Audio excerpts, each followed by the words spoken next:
আসসালামু আলাইকুম সবাইকে। আপনাদেরকে অসংখ্য ধন্যবাদ এই রাত 10টা বাজে আমাদের সাথে থাকার জন্য। স্পেশালি আজকের সেশনে উই হ্যাভ 4 প্যানেলিস্ট এবং যারা ইউকেতে হায়ার এডুকেশন নিচ্ছে এবং অনেকেই জব করতেছে এবং তাদের প্রোফাইল হচ্ছে যে অনেক হাই। তো ভেরি গুড, মানে খুবই খুশি সংবাদ যে তাদের সবাইকে আমরা পেয়েছি। আমি এক এক করে পরিচয়। প্রথমে আছে আমাদের মাজেদ বলার অর্থ এই কারণে যে কারণ সে হচ্ছে বুটেক্সের অ্যাসিস্ট্যান্ট প্রফেসর, বর্তমানে কমনওয়েলথ স্কলারশিপে পিএইচডি করতেছে ইউনিভার্সিটি অফ ম্যানচেস্টারে এবং সে department of apparel engineering assistant professor. তারপরে আছে হচ্ছে জেপি দেওয়ান হচ্ছে মেইনলি টেক্সটাইল ছেড়ে বিসিএস দিয়ে সে এখন senior assistant secretary ministry of public administration এবং সেখান থেকে পাবলিক পলিসিতে মাস্টার্স করতে এসছে ইউনিভার্সিটি অফ নটিংহামে। তারপরে আছে হচ্ছে আমাদের ডক্টর নাজমুল করিম, সে হচ্ছে associate professor. By the way, Majed এবং জেপি দেওয়ান দুজনই হচ্ছে 32তম ব্যাচের। ডক্টর নাজমুল করিম এখন সে associate professor novel pin process and materials গ্রাফিনের উপরে, university of West England UK. He has done his masters and PhD from University of Manchester এবং ও হচ্ছে 29তম ব্যাচের। ফাইনালি আমাদের সাথে হচ্ছে সায়েম ভাই, ডক্টর মোহাম্মদ আবু সাদাত সায়েম। উনি এখন রিসার্চ অ্যাসোসিয়েট হিসেবে আছেন ম্যানচেস্টার মেট্রোপলিটন ইউনিভার্সিটিতে। উনিও কমনওয়েলথ স্কলারশিপে পিএইচডি করেছেন ইউনিভার্সিটি অফ ম্যানচেস্টার থেকে এবং ড্যাড স্কলারশিপে ড্রেসডেন ইউনিভার্সিটি থেকে মাস্টার্স করেছেন। সো আমাদের হাইলি এমিনেন্ট প্যানেলিস্ট। আজকে আমরা শুনবো মেইনলি 3টা জিনিস: ইউকেতে পড়াশোনার স্কোপ গুলো কি, দ্বিতীয় জিনিস শুনবো হচ্ছে যে ট্র্যাক চেঞ্জ করে কিভাবে টেক্সটাইল থেকে পাবলিক পলিসিতে যাওয়া যায়। রিন্টুর কাছ থেকে, নাজমুল করিম রিন্টু কাছ থেকে শুনবো মেইনলি রিসার্চ এবং হচ্ছে ইউকেতে কিভাবে পোস্ট গ্রাজুয়েট করতে হয়, ডিগ্রি করতে হয়, প্লাস হচ্ছে তার জার্নিটাও আমরা শুনবো। সাইম ভাইয়ের কাছ থেকে আমরা শুনবো হচ্ছে যে উনি বাংলাদেশ থেকে কিভাবে জব অ্যাপ্লিকেশন করে প্লাস ইংল্যান্ডে জব পেয়েছিলেন আর কি। তো ওনার পথটা একটু ডিফারেন্ট, উনি বাংলাদেশ থেকেই আসলে জবটা নিয়ে গিয়েছেন। তো বরাবরের মতোই আমরা প্রথমে শুনবো, কারো যদি কোনো কোয়েশ্চেন থাকে চ্যাট বক্সে প্লিজ আপনি লিখতে পারেন। আর লাস্ট 30 মিনিটস আমরা কোয়েশ্চেন অ্যান্সার সেশন নিব। এর মাঝখানে যদি কোনো কোয়েশ্চেন থাকে আপনারা যদি লেখেন চ্যাট বক্সে, আমি সুযোগ বুঝে প্যানেলিস্টদেরকে হয় জিজ্ঞেস করবো অথবা হচ্ছে উইল মুভ অন। প্রথমে শুরু করতে চাই আমাদের মাজেদকে দিয়ে, যে পিএইচডি করছে ইউনিভার্সিটি অফ ম্যানচেস্টারে। মাজেদ। জি, আসসালামু আলাইকুম। থ্যাংক ইউ ডক্টর আব্বাসউদ্দিন শায়েখ স্যার, আপনার এই খুব ভালো একটা উদ্যোগ নেওয়ার জন্য। Higher study abroad, basically UK পার্সপেক্টিভে। তো কিছু ব্যাপার বলেই যে স্টার্ট করতে চাই। কোভিড-19 ক্রাইসিস আমরা সবাই জানি। সো এর মধ্যে বুটেক্স বা একাডেমিক প্রতিষ্ঠানগুলো তো ছুটি হয়ে আছে এবং স্টুডেন্টরা অনেকটা বাসায় আছে। সো এই সুযোগে তারা তাদের একাডেমিক প্রোফাইলগুলো, হায়ার স্টাডি অ্যাব্রড রিলেটেড যে রিকোয়ারমেন্টস গুলো, সেগুলো ডেফিনেটলি অনেকটা গুছিয়ে নিতে পারে। সো এরকম একটা চিন্তা থেকেই এই টাইপের সেমিনার গুলো খুবই কাজে দিবে। এবং আমি যখন বুটেক্সে শিক্ষকতায় ছিলাম অ্যাক্টিভে, তখন দেখেছি যে স্টুডেন্টরা আসলে অনেকভাবেই হায়ার স্টাডি করতে চায়, তবে কেন জানি তারা ট্রাই করে, অ্যাটেম্পট নেয়, বাট সাকসেসফুল হয় না। এই সংখ্যাটাই অনেক বেশি। হ্যাঁ, তো আমি কথা না বাড়িয়ে ডিরেক্টলি আমি হায়ার স্টাডি অ্যাব্রড ইউকে পার্সপেক্টিভে কিছু আমার স্লাইড প্রেজেন্টেশন আছে। সেখানে বেসিক্যালি আন্ডার গ্রাজুয়েট স্টুডেন্টরা এবং মাস্টার্স এবং পিএইচডি অ্যাপ্লিকেন্টরা ডিরেক্টলি এখান থেকে কিছু প্র্যাকটিক্যাল নলেজ পাবেন, যারা হচ্ছে যে ম্যাটেরিয়ালস গুলো বিশেষ করে কিভাবে ওয়েল অর্গানাইজড ওয়েতে প্রিপেয়ার করা যায় এবং অ্যাকর্ডিংলি অ্যাপ্লিকেশন করে একটা ভালো ফান্ডিং বা স্কলারশিপে কিভাবে সাকসেসফুল হওয়া যায়, সেটারই কিছু শর্টকাট টিপস। এবং সেগুলো আহামরি কিছু না, ডেফিনেটলি ইনফরমেশন গুলো অনলাইনে অ্যাভেলেবেল আছে, বাট অনলাইনে তো সবকিছু অনেকভাবে আছে। সো ব্যাপারগুলোকে আমরা প্র্যাকটিক্যাল ওয়েতে যদি আরেকটু সিরিয়াসলি নেওয়ার চেষ্টা করি দেন এটা সবার জন্য হয়তো বা বেনিফিশিয়াল হবে।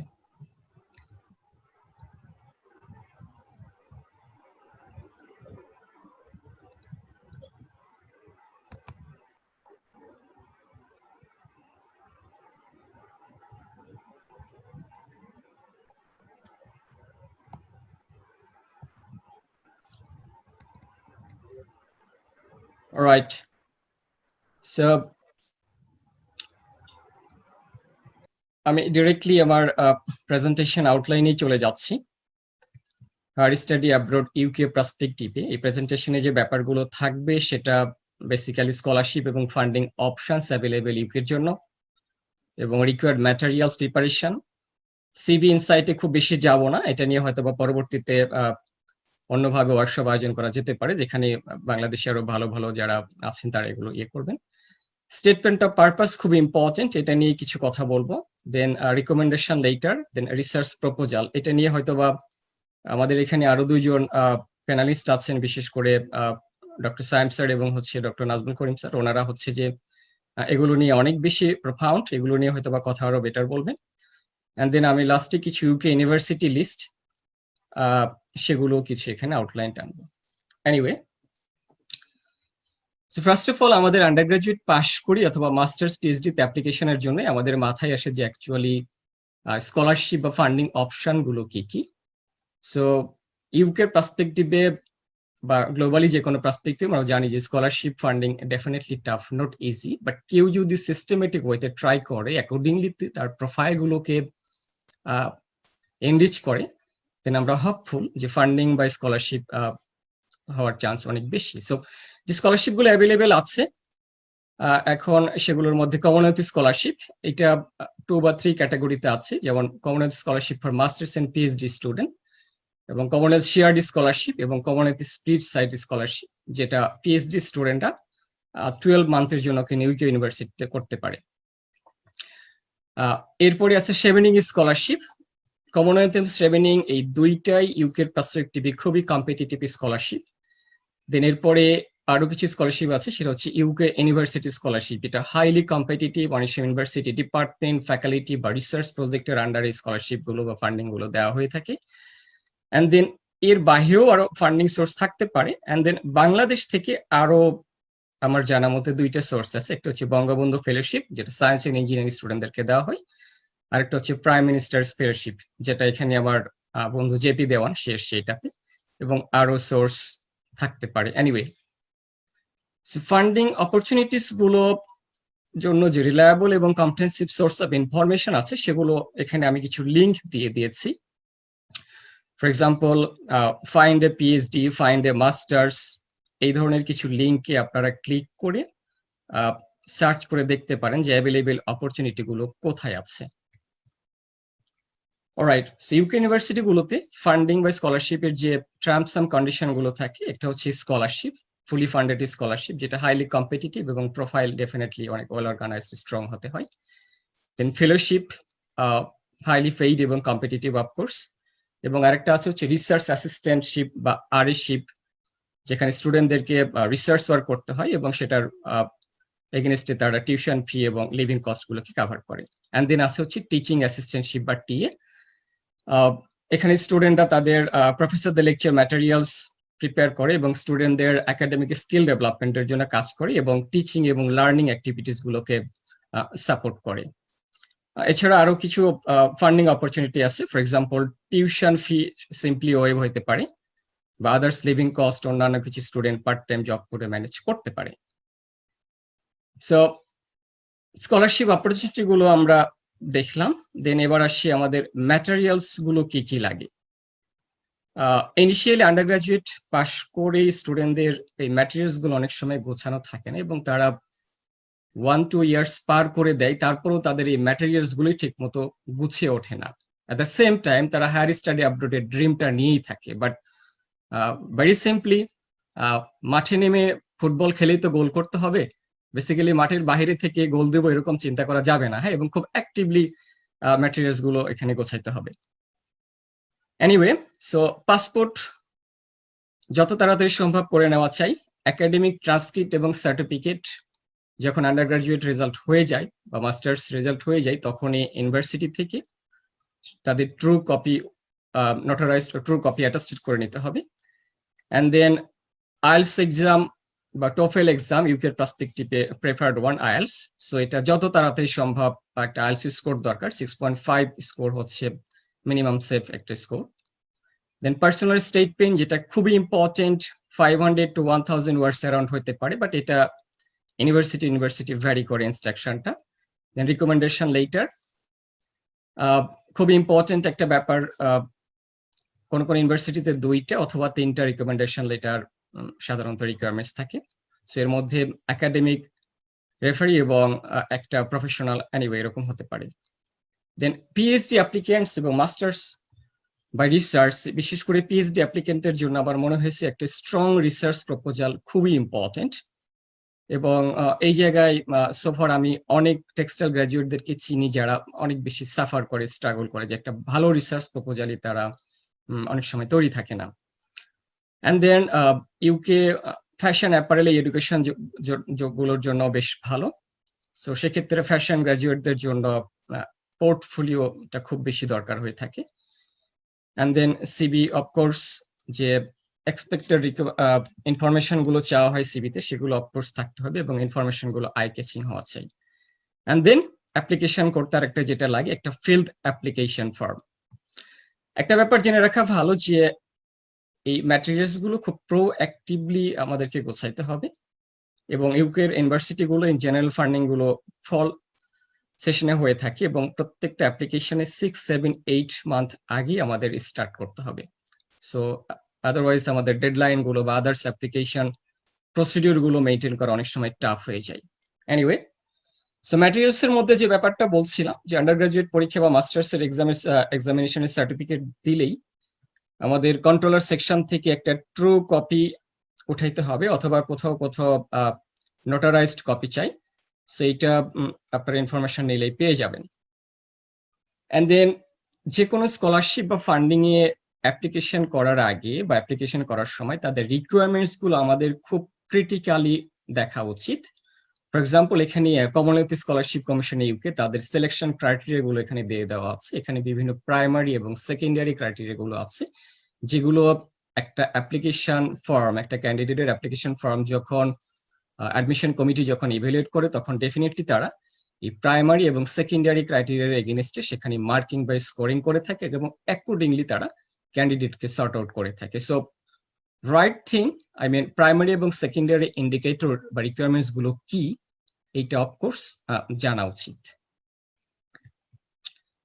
এনিওয়ে, সো আমার ম্যাটেরিয়ালস গুলো রেডি, আমার রিকোয়ারমেন্টস গুলো রেডি, ইউনিভার্সিটির কি কি রিকোয়ারমেন্টস আছে বা ফান্ডিং স্কলারশিপের। দেন আমাকে যে ব্যাপারটা সিরিয়াসলি করতে হবে সেটা হচ্ছে ইমেইলিং টু প্রফেসর অথবা কোঅর্ডিনেটর। সো ভেরি সিম্পলি, যে কোনো ইউনিভার্সিটির ওয়েবসাইটে গেলেই হবে, দেন ফ্যাকাল্টি বা পিপল, দেন ফ্যাকাল্টি বা research group, then go to the professor personal web page এবং গিয়ে তার নির্দিষ্ট রিসার্চ প্রোফাইল গুলো সার্চ করতে হবে। এবং আমরা তো অনেক সময় অনেকগুলো প্রফেসর বা ইউনিভার্সিটি সার্চ করে থাকি, সো একটা এক্সেল শিট আমাদেরকে অনেক বেশি হেল্প করে। এনিওয়ে, দেন আরেকটা ব্যাপার, আমরা গ্রাজুয়েট কোঅর্ডিনেটরদেরকে আমরা ইমেল করতে পারি 1 বা অথবা 2 উইক পরে তারা সাধারণত রেসপন্স করে বা দেন এন্ড দেনও রেসপন্স করতে পারে। সো একইভাবে আমরা ওই পার্টিকুলার ইউনিভার্সিটির বা ডিপার্টমেন্টের প্রফেসরকে ইমেল করব। যদি ইনিশিয়ালি কোনো রেসপন্স না পাই, দেন অ্যাগেইন তাকে 1 বা 2 উইক পরে পোলাইটলি একটু ইমেল করলাম। সো একটা লিঙ্কও দেওয়া আছে, সো আপনারা এই লিঙ্কে গিয়ে দেখতে পারবেন, আমি প্রেজেন্টেশনটা দিয়ে দিব। Anyway, so emailing to professor, একটা কমপ্লেন প্রায় পাওয়া যায় যে স্টুডেন্টরা ইমেল করে বাট প্রফেসররা রেসপন্স করেন না। সো ইমেল করার কিছু সিস্টেমেটিক ওয়ে আছে। সো এখানে জাস্ট একটা স্ট্যান্ডার্ড ওয়ে দেখিয়ে দিয়েছি, যে ওয়েটা আমি ফলো করে আমি আই থিঙ্ক আমি 80% বা 90% প্রফেসরদের কাছ থেকে আমি রেসপন্স পেয়েছি, তারা আমার ইমেইলে রেসপন্স করেছে। সো আমি আমার টাইমে ইউএসএ, কানাডা, অস্ট্রেলিয়া এবং ইউকে 4টা কান্ট্রিতেই আমি ইকুয়ালি ট্রাই করেছি 17-18-এ। সো আমি বললাম 80% রেসপন্স পেয়েছি এবং খুব পজিটিভলি রেসপন্স পেয়েছি সামহাউ। এনিওয়ে, তো ইমেইলের সাবজেক্ট খুব ইম্পর্টেন্ট। ফর এক্সাম্পল, আপনি লিখতে পারেন প্রসপেক্টিভ পিএইচডি বা masters student for 21 looking for admission, research and funding opportunities. So এটা দ্বারা প্রফেসর ইনিশিয়ালি সে বুঝে নেবে যে স্টুডেন্টের ক্যাটাগরি বা কি চাচ্ছে সে। সো ইমেলের ইনিশিয়াল যে লাইনগুলো খুবই ইম্পর্টেন্ট। সেখানে আমি জাস্ট একটা লাইন লিখেছি এখানে, একটা ছোট্ট প্যারা, যে given the long cherished desire to have a PhD in fashion and textiles, I have explored the graduate school website at the University of Manchester and have finished carefully viewing at your profile. Also insightfully studied few of your research publication, particularly the one entitled Sustainable Fashion, Circular Fashion Approach for Textile and Apparel Business, which fits excellently with my research interest and experience.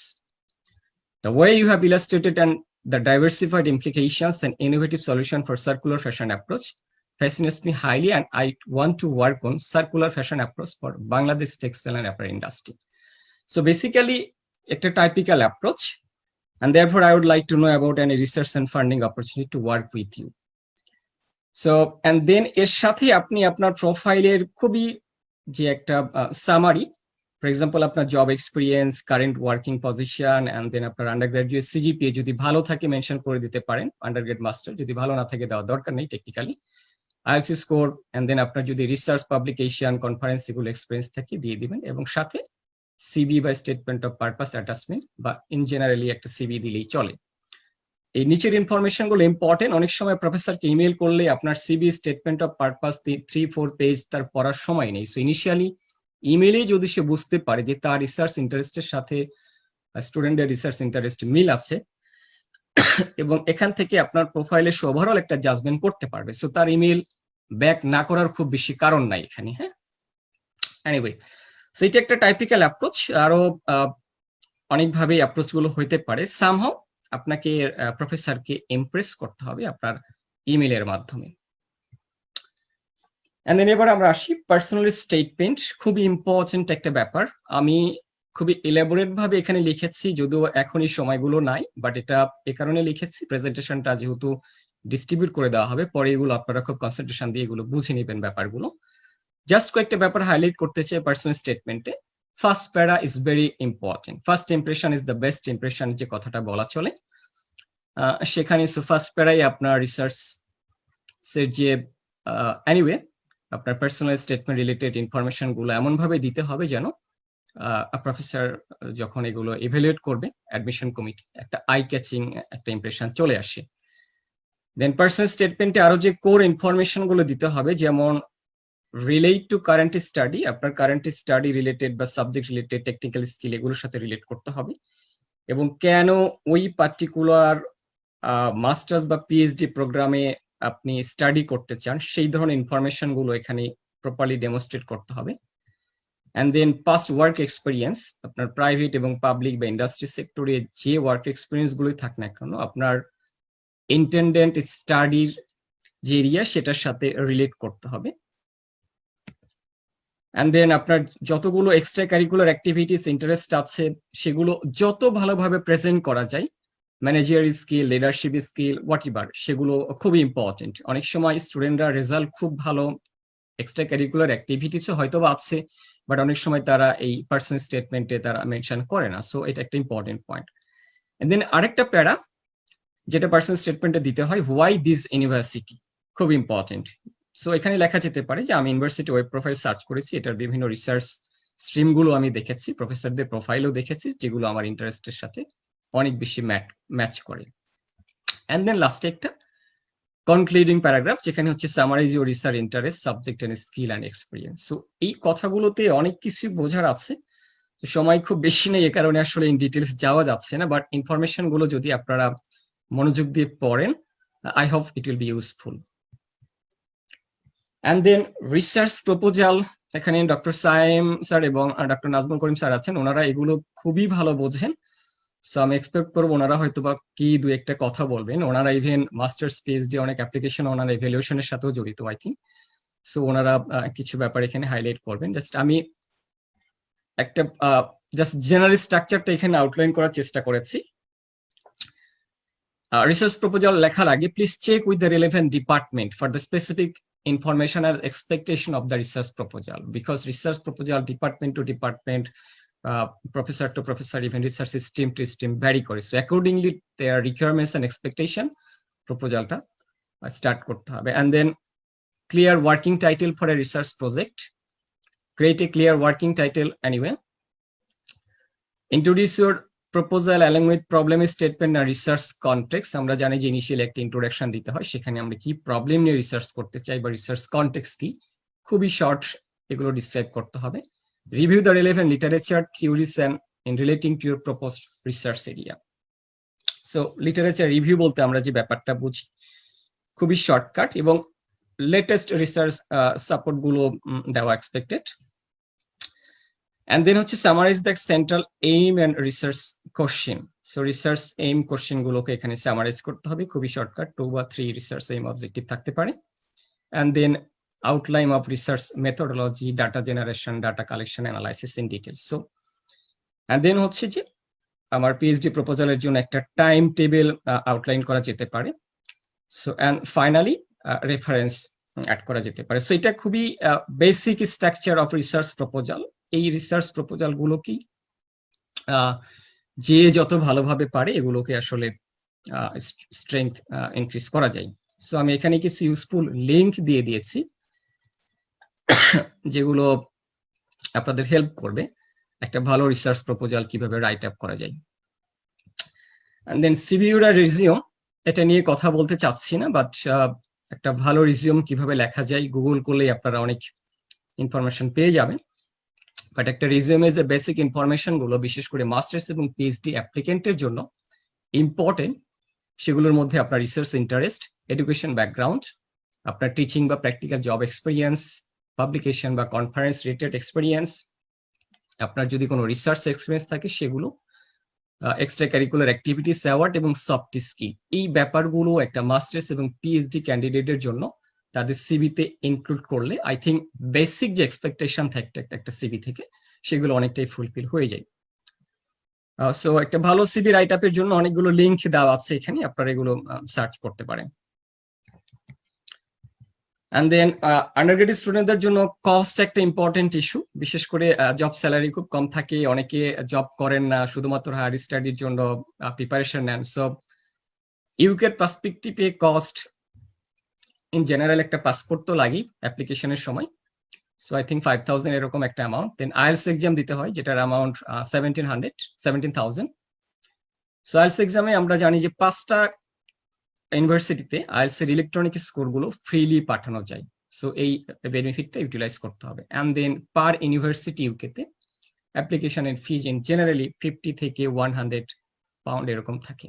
And then পরবর্তীতে যখন scholarship বা funding confirm হয়ে যায় তখন visa processing বা medical বা others related কিছু cost থাকে, সেটা আসলে ভ্যারি করে অনেক সময়। এনিওয়ে, লাস্ট আমি ইউকের অনেকগুলো ইউনিভার্সিটির এখানে লিস্ট দিয়ে দিয়েছি, যেখানে textile, materials, composite, apparel, fashion marketing, management. So আমরা জানি যে টেক্সটাইল এবং ইঞ্জিনিয়ারিং আসলে এভাবে কোনো খুব বেশি ডিরেক্ট ডিপার্টমেন্ট ইউকেতে নাই ওভাবে, সো ডাইভার্সিফাইড অ্যাপ্লিকেশনস গুলো আছে।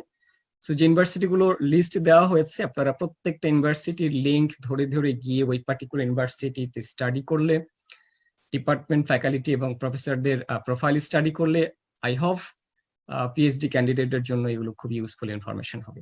সো এগুলোর মধ্যে university of Manchester, London college of fashion, then Heriot university, এগুলোতে অনেক বেশি কাজ হয়। লিডস ইউনিভার্সিটি আছে এবং আমাদের ডক্টর নাজমুল করিম স্যার এবং হচ্ছে ডক্টর সাইম স্যার, ওনারাও 2টা ভালো ইউনিভার্সিটিতে আছেন। সো এগুলোতে আসলে টেক্সটাইল রিলেটেড অনেক কাজই হচ্ছে। এনিওয়ে, যেহেতু খুব বেশি সময় নেই, এই প্রেজেন্টেশন গুলো আলটিমেটলি 1 আওয়ার 2 আওয়ার কন্টিনিউ করলেও আসলে শেষ হবে না। সো যারা মাস্টার্স এবং পিএইচডি অ্যাপ্লিকেন্ট আছেন, অ্যাসপারেন্ট আছেন, আমি বিশেষ করে তাদেরকে বলবো যে একটা প্রিপারেশন খুব ইম্পর্টেন্ট, ম্যাটেরিয়ালস গুলোকে প্রপারলি গোছানো খুব ইম্পর্টেন্ট এবং একটা স্ট্রং মেন্টাল সেটআপ থাকা চাই। Thank you. Thank you Majed, মানে ভেরি ভেরি ইনফরমেটিভ বা শর্ট প্রেজেন্টেশন। ইনফ্যাক্ট এতগুলো ইউনিভার্সিটিতে যে টেক্সটাইল ম্যাটেরিয়ালস এই লেভেলে পড়া যায় সেটাই আমি জানতাম না। এখানে তো প্রায় 20টা ইউনিভার্সিটি বেশি। রাইট। তার মানে আসলে মানে টেক্সটাইল শব্দটাকে আসলে ছড়াই দিতে হবে হচ্ছে বিভিন্ন সাইডে, তাহলেই আসলে হচ্ছে যে পাওয়া যাবে। আর আরেকটা জিনিস খুব ভালো লেগেছে, রিসার্চ প্রপোজালের কথা বলেছো, সেটা আমরা হচ্ছে পরবর্তী প্যানেলিস্টদের সাথে কথা বলবো। আমি একটা জিনিস জানতে চাই, সেটা হচ্ছে যে তুমি বলছো হচ্ছে যে মানে মোটামুটি 80% ইমেইলের রেসপন্সই পজিটিভ ছিল আর কি। রাইট, আমার ক্ষেত্রে আমি পেয়েছি। রাইট। সো আমার কোশ্চেনটা হচ্ছে মানে তোমার ফার্স্ট ইমেইলটা কবে লেখা হয়েছিল? আর তুমি তো কি বলে হচ্ছে পিএইচডি করতে গেছো হচ্ছে গত বছর, তাই না? 2000 রাইট। 2019 সালে। এই মাঝখানে গ্যাপটা কতটুকু? মাঝখানে আমি বেসিক্যালি আমি 2 ইয়ার্স আমি ট্রাই করেছি, 17 এবং 18। তো 17-এ যেটা হয়েছে যে ফান্ডিং স্কলারশিপ ট্রাই করেছি আমি অস্ট্রেলিয়া, ইউএসএ, কানাডা এবং হচ্ছে ইউকে খুব বেশি ট্রাই করা হয় নাই। সো 17-এ আমার অস্ট্রেলিয়াতে খুবই পসিবিলিটি ছিল, রেসপন্স খুবই পজিটিভ ছিল। সামহাউ লাস্ট টাইমে আমি হয় না, এবং আমি অ্যাপ্লিকেশন যত জায়গাতে করেছি আমি শুধু একটা ইউনিভার্সিটি বাদে সব জায়গায় আমি অ্যাডমিশন পেয়েছি, এবং সেটা হচ্ছে ইউএসএ মিনেসোটা ইউনিভার্সিটি বাদে আমি ইউএসএ তে 7টা ইউনিভার্সিটির মধ্যে 6টাতে আমি অ্যাডমিশন পেয়েছি। এবং যখন আমি কমনওয়েলথের ফান্ডিং গুলো আমার কনফার্ম হয়ে যায়, তার ঠিক পরপরই আমি ওখান থেকেও আমি 1-2 ইউনিভার্সিটি থেকে পজিটিভ রেসপন্স পাই ফান্ডিং রিলেটেড। সো এরকম ব্যাপার। সো আর যে ইমেল রেসপন্সের কথা বলছেন, আমি ম্যাক্সিমাম 1 উইক, 2 উইক, ইভেন কিছু কিছু ইমেল আমি 2-3 ডেজের মধ্যে রেসপন্স পেয়ে গেছি, এরকম হয়েছে।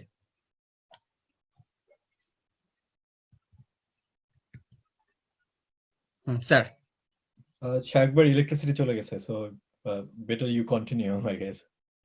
এনিওয়ে, সো ইমেল রেসপন্সের ব্যাপার যেটা বলছিলাম, সো রেসপন্স না পাওয়ার কোনো কারণ নেই। আপনার প্রোফাইল যদি স্ট্রং থাকে, স্ট্রং হওয়া দরকার নেই, অনেক সময় উইক প্রোফাইলও থাকতে পারে, বাট সেগুলোকে ওই প্রফেসরের রিসার্চ এরিয়ার সাথে রিলেট করে, আপনার এক্সপেরিয়েন্স, একাডেমিক অ্যাচিভমেন্ট এই সবগুলোকে রিলেট করে সো একটা ভালো ইমেল করাটা ইম্পর্টেন্ট। মানে মনে হইলো যা ইচ্ছে তাই লিখে দিলাম তাড়াহুড়ো করে, এমনটা হওয়া যাবে না।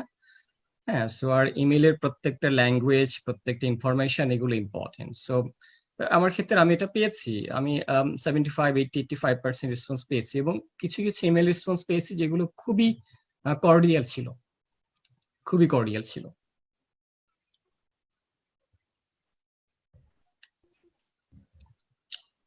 এনিওয়ে, আরেকটা জায়গায় আমি এখানে ডক্টর নাজমুল করিম আছেন, আমি ওনাকে আমি রিকোয়েস্ট করব আপনারা রিসার্চ প্রপোজাল এবং এসওপি যেটা, কারণ ওনারা রিসার্চ এই অ্যাপ্লিকেশন গুলো ইভ্যালুয়েশনের সাথে অনেক সময় জড়িত থাকেন, এক্স্যাক্টলি স্টুডেন্টদের এই এসওপি এবং রিসার্চ প্রপোজাল কোন কোন জায়গায় তাদের অনেক বেশি স্ট্রং রাইট আপ হওয়া দরকার, সেই জিনিসগুলো একটু আপনারা কাইন্ডলি হাইলাইট করবেন। আই থিঙ্ক এটা অনেক বেশি হেল্পফুল হবে, কারণ যে স্টুডেন্ট গুলো আছে মাস্টার্স এবং পিএইচডি অ্যাপ্লিকেন্ট যারাই আছেন, এরা অনেকেই অ্যাটেম্পট নেয়, অনেকেই ট্রাই করে, 6 মান্থ, 1 ইয়ার, 2 ইয়ার অনেকেই ট্রাই করে, বাট সামহাউ তাদের রিসার্চ প্রপোজাল গুলো আমি মনে করি অনেক সময় উইক থাকে, এবং পার্সোনাল স্টেটমেন্টে এক্সাক্ট কি কি ইনফরমেশন দিতে হবে এটা আসলে ওয়েল অর্গানাইজড ওয়েতে থাকে না। সো এই ব্যাপারগুলো আমি মনে করি টোটাল যে প্রোফাইলটা আছে এদের মধ্যে একটা স্ট্রং রিসার্চ প্রপোজাল এবং খুব ভালো একটা এসওপি, এটা অনেকেরই একটা স্ট্রং উইক পয়েন্ট থাকে। মাজেদ, তোমার এক্সপেরিয়েন্সটা একটু শেয়ার করবা, যে তুমি ধরো তোমার ক্ষেত্রে তুমি যে রিসার্চ প্রপোজালটা রেডি করছো, এটা কি তুমি কাইন্ড অফ হচ্ছে মানে সুপারভাইজারের সাথে একসাথে রেডি করছো, না তুমি আগে রিসার্চ প্রপোজালটা সেন্ড করছো তারপরে then? Right, thank you for your good question. আমার ক্ষেত্রে যেটা হয়েছে, আমার 2টা রিসার্চ প্রপোজাল রেডি ছিল।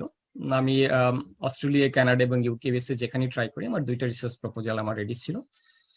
সো একটা কোর টেক্সটাইল রিলেটেড ছিল, আর একটা হচ্ছে ফ্যাশন অ্যাপারেল এই রিলেটেড ছিল। সো বেসিক্যালি আমার ইউনিভার্সিটি অফ ম্যানচেস্টারের ক্ষেত্রে যেটা হয়েছে, আমার কমনওয়েলথ স্কলারশিপ এটার ট্র্যাকটা স্লাইটলি ডিফারেন্ট। তো সেক্ষেত্রে যেটা হয়েছে, আমাকে বাংলাদেশে থাকতে আমাকে ইউজিসিতে ফাইট করার আগে আমার রিসার্চ প্রপোজালটা আমার মতো করে ডেভেলপ করা ছিল, যেটা দিয়ে আমি বুটেক্স অ্যান্ড দেন ইউজিসি সেখানে ওই রিসার্চ প্রপোজাল দিয়ে আমাকে ইন্টারভিউ দিতে হয়েছে। এবং ইউজিসি যখন আমি পার হয়ে আসলাম তখন ইন্টারন্যাশনালি আমাকে at the same time university of ম্যানচেস্টারে আমাকে প্রফেসর ম্যানেজ করতে হয়েছে। সো তখন আমি আমার যে ইনিশিয়াল প্ল্যানটা ছিল এটা আমার প্রফেসরের সাথে শেয়ার করেছি এবং সে আমাকে আই থিঙ্ক 20% একটা কারেকশন দিয়েছে প্রপোজালকে আরো কতটা স্ট্রং করা যায়, এবং অ্যাকর্ডিংলি প্রফেসরের ইনস্ট্রাকশন ওয়াইজ আমি সেটাকে 2 টাইমস আপডেট করেছি। অ্যান্ড দেন আমি ইউনিভার্সিটি অফ ম্যানচেস্টারে অ্যাপ্লাই করলাম এবং আমার অ্যাডমিশন আই থিঙ্ক 1 উইকের মধ্যে আমার অ্যাডমিশন হয়ে গেছে। আমার মনে হয় এটা খুব ইম্পর্টেন্ট। তুমি যে বললা যে ধরো মানে আগে থেকে একটা রিসার্চ প্ল্যান থাকা উচিত। তো আমি যদি ধরো তোমার প্রেজেন্টেশন আসলে খুবই ভালো প্রেজেন্টেশন আছে, তোমার এই প্রেজেন্টেশনে প্রচুর ইনফরমেশন আছে, এখান থেকে খুবই ভালো একটা গাইডলাইন আমি বলবো। তো মেইনলি হচ্ছে রিসার্চ প্রপোজালটা আসলে ডিপেন্ড করে হচ্ছে ফান্ডিং এর উপরেও অনেক কিছু। এখন অ্যাজ ইউ সেড হচ্ছে যে তোমার ধরো কিছু স্কলারশিপ আছে, যেমন কমনওয়েলথ স্কলারশিপ অথবা হচ্ছে শিবেনিং অথবা হচ্ছে তোমার ধরো ইন্ডিপেন্ডেন্ট যেসব স্কলারশিপ আছে, সেই ক্ষেত্রে তো তোমাকে একটা নিজস্ব একটা প্রপোজাল, তোমার ইন্ডিপেন্ডেন্সি খুব বেশি থাকে যে তুমি তোমার মতো করে প্রপোজাল রেডি করতে পারবা। কিন্তু আবার যদি প্রজেক্ট গুলো যদি ফান্ডেড হয়, যেমন ধরো ইন্ডাস্ট্রি ফান্ডেড, ওখানে আসলে ওয়েল ডিফাইন থাকে আগে থেকেই যে কি ধরনের কাজ হবে। সো ডিপেন্ড করে আসলে একটা এটা যদি তোমার ধরো কোনো ইন্ডিপেন্ডেন্ট ফান্ডিং বডিজ হয়, এই ক্ষেত্রে হয়তো তোমার একটা প্ল্যান থাকা উচিত। দেন তুমি এই প্ল্যানটা তুমি পটেনশিয়াল বা হচ্ছে প্রসপেক্টিভ সুপারভাইজারের সাথে তুমি ডিসকাস করবা, কারণ ওদের এরিয়ার সাথে বা ওর স্কিল বা এক্সপার্টিসের সাথে হচ্ছে যায় কিনা, সেটা একটা ইম্পর্টেন্ট একটা ব্যাপার। আর যদি প্রজেক্টটা হচ্ছে তোমার ধরো আগে থেকে ডিফাইন করা থাকে, যদি কোনো ইন্ডাস্ট্রি ফান্ডেড প্রজেক্ট থাকে বা সুপারভাইজারের কোনো একটা ইপিএসআরসি অথবা রিসার্চ কাউন্সিল গ্রান্ট থাকে, তাহলে আমার মনে হয় এখানে প্রপোজাল রেডি করার ক্ষেত্রে হচ্ছে এটা ডিপেন্ড করে আর কি, যে স্টুডেন্ট কতটুকু হচ্ছে ইন্টারেস্টেড ওইসব প্রজেক্টে কাজ করার জন্য, কারণ প্রজেক্ট অলরেডি ওয়েল ডিফাইন্ড মানে হচ্ছে। সো এটা ভালো যে হচ্ছে তোমার ধরো একটা বা দুইটা প্ল্যান থাকা উচিত। দেন ওই প্ল্যানটা হচ্ছে পটেনশিয়াল সুপারভাইজারের সাথে ডিসকাস করা উচিত। বাট ডিসকাশনের আগে আমি যেটা সাজেস্ট করব, যেমন কোন একজন সুপারভাইজারের সাথে কন্ট্যাক্ট করার আগে আমার মনে হয় ওর প্রোফাইলটা খুব ভালো করে হচ্ছে রিসার্চ করা উচিত। ও কি ধরনের কাজ করে, তারপরে ধরো লাস্ট 3 to 4 ইয়ার্সে কি ধরনের পাবলিকেশন হয়েছে, ওই এরিয়াটা হচ্ছে ধরো প্রসপেক্টিভ স্টুডেন্টের হচ্ছে মানে ইন্টারেস্টের সাথে ম্যাচ করে কিনা, এটা খুবই ইম্পর্টেন্ট একটা ব্যাপার। সো তারপরে সরি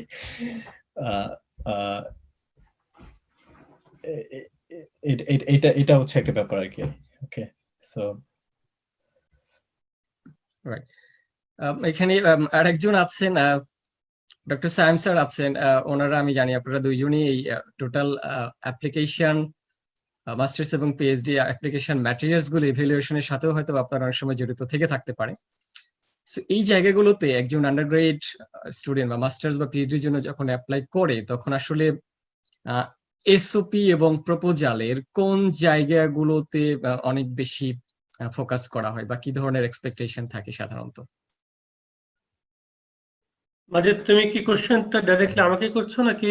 হ্যাঁ, আপনারা যে কেউ অ্যানসার করতে পারেন স্যার, আপনিও অ্যানসার করতে পারেন।